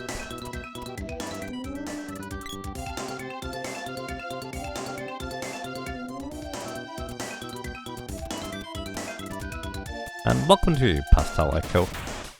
Thank you. I wish you a happy new year as well.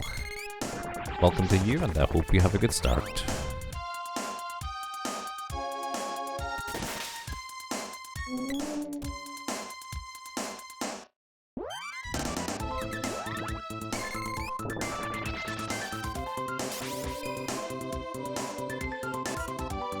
Use Leaf Saber on these wolves. Leaf Saber doesn't exist in Secret of Mana. It is in Trials of Mana though. Which would be convenient to recover MP in this case, but no such luck.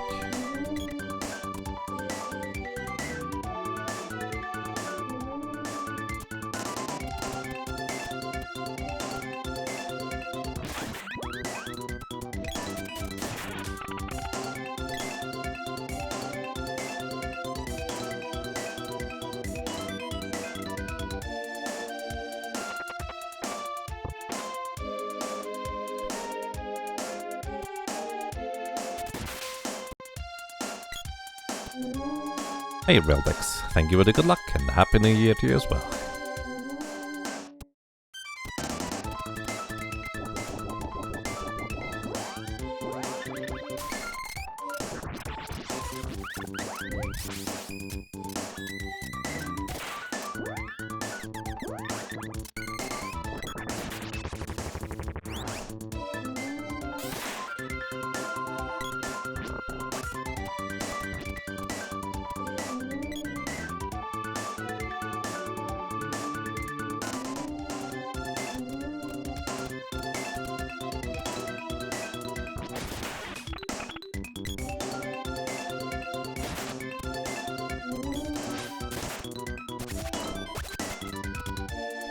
Let's see, how far is the boy now? Is he done? Yep, alrighty. The boy needs to equip the boomerang now. Let's go outside, level up the spear. Because this should kind of more or less max it out just along the way, if you will. Still going to have to probably the lady level it up first.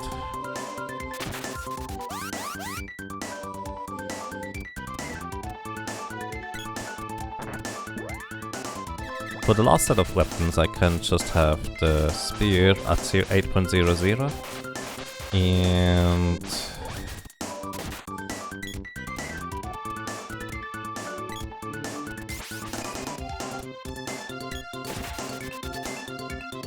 it'll work out fine. By the way, I'm going to take another break coming up. It's about hitting 20 hours. I'll probably try to get some, I don't know, stacks or something in between. Get some more water and then just see where you're going for there, because clearly this might take a while longer.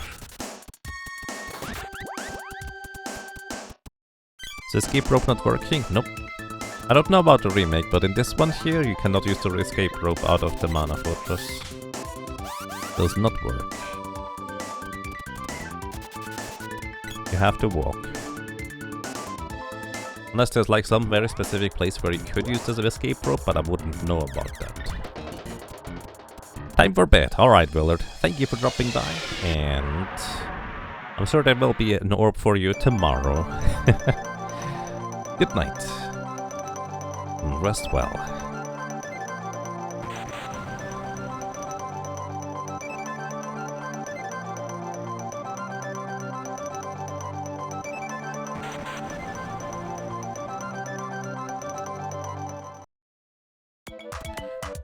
Just in case stuff goes wrong, I'm gonna make actually 2 save files, one before and one after.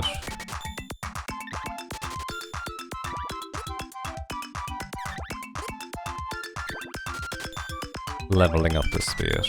Highly doubt it will go that wrong. It will go that wrong though, but who knows? I don't.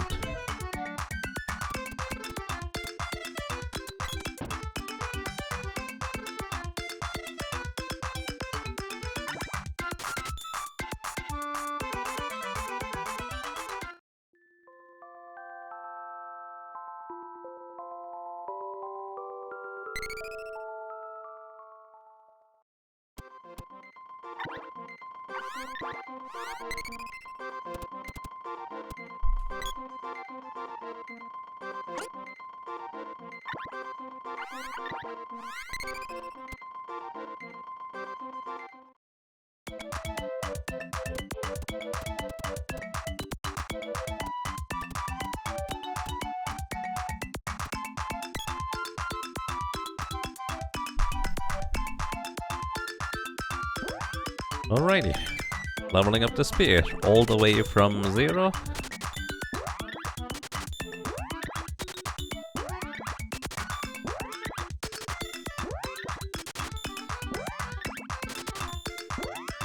Up to the Daedalus lens. You actually have to unequip and equip it again in order to update it sometimes if you still have it actually equipped. Alrighty everybody, going to take another break. As I said, might take a little bit longer trying to get some snacks or, I don't know, something to keep me going, and be right back.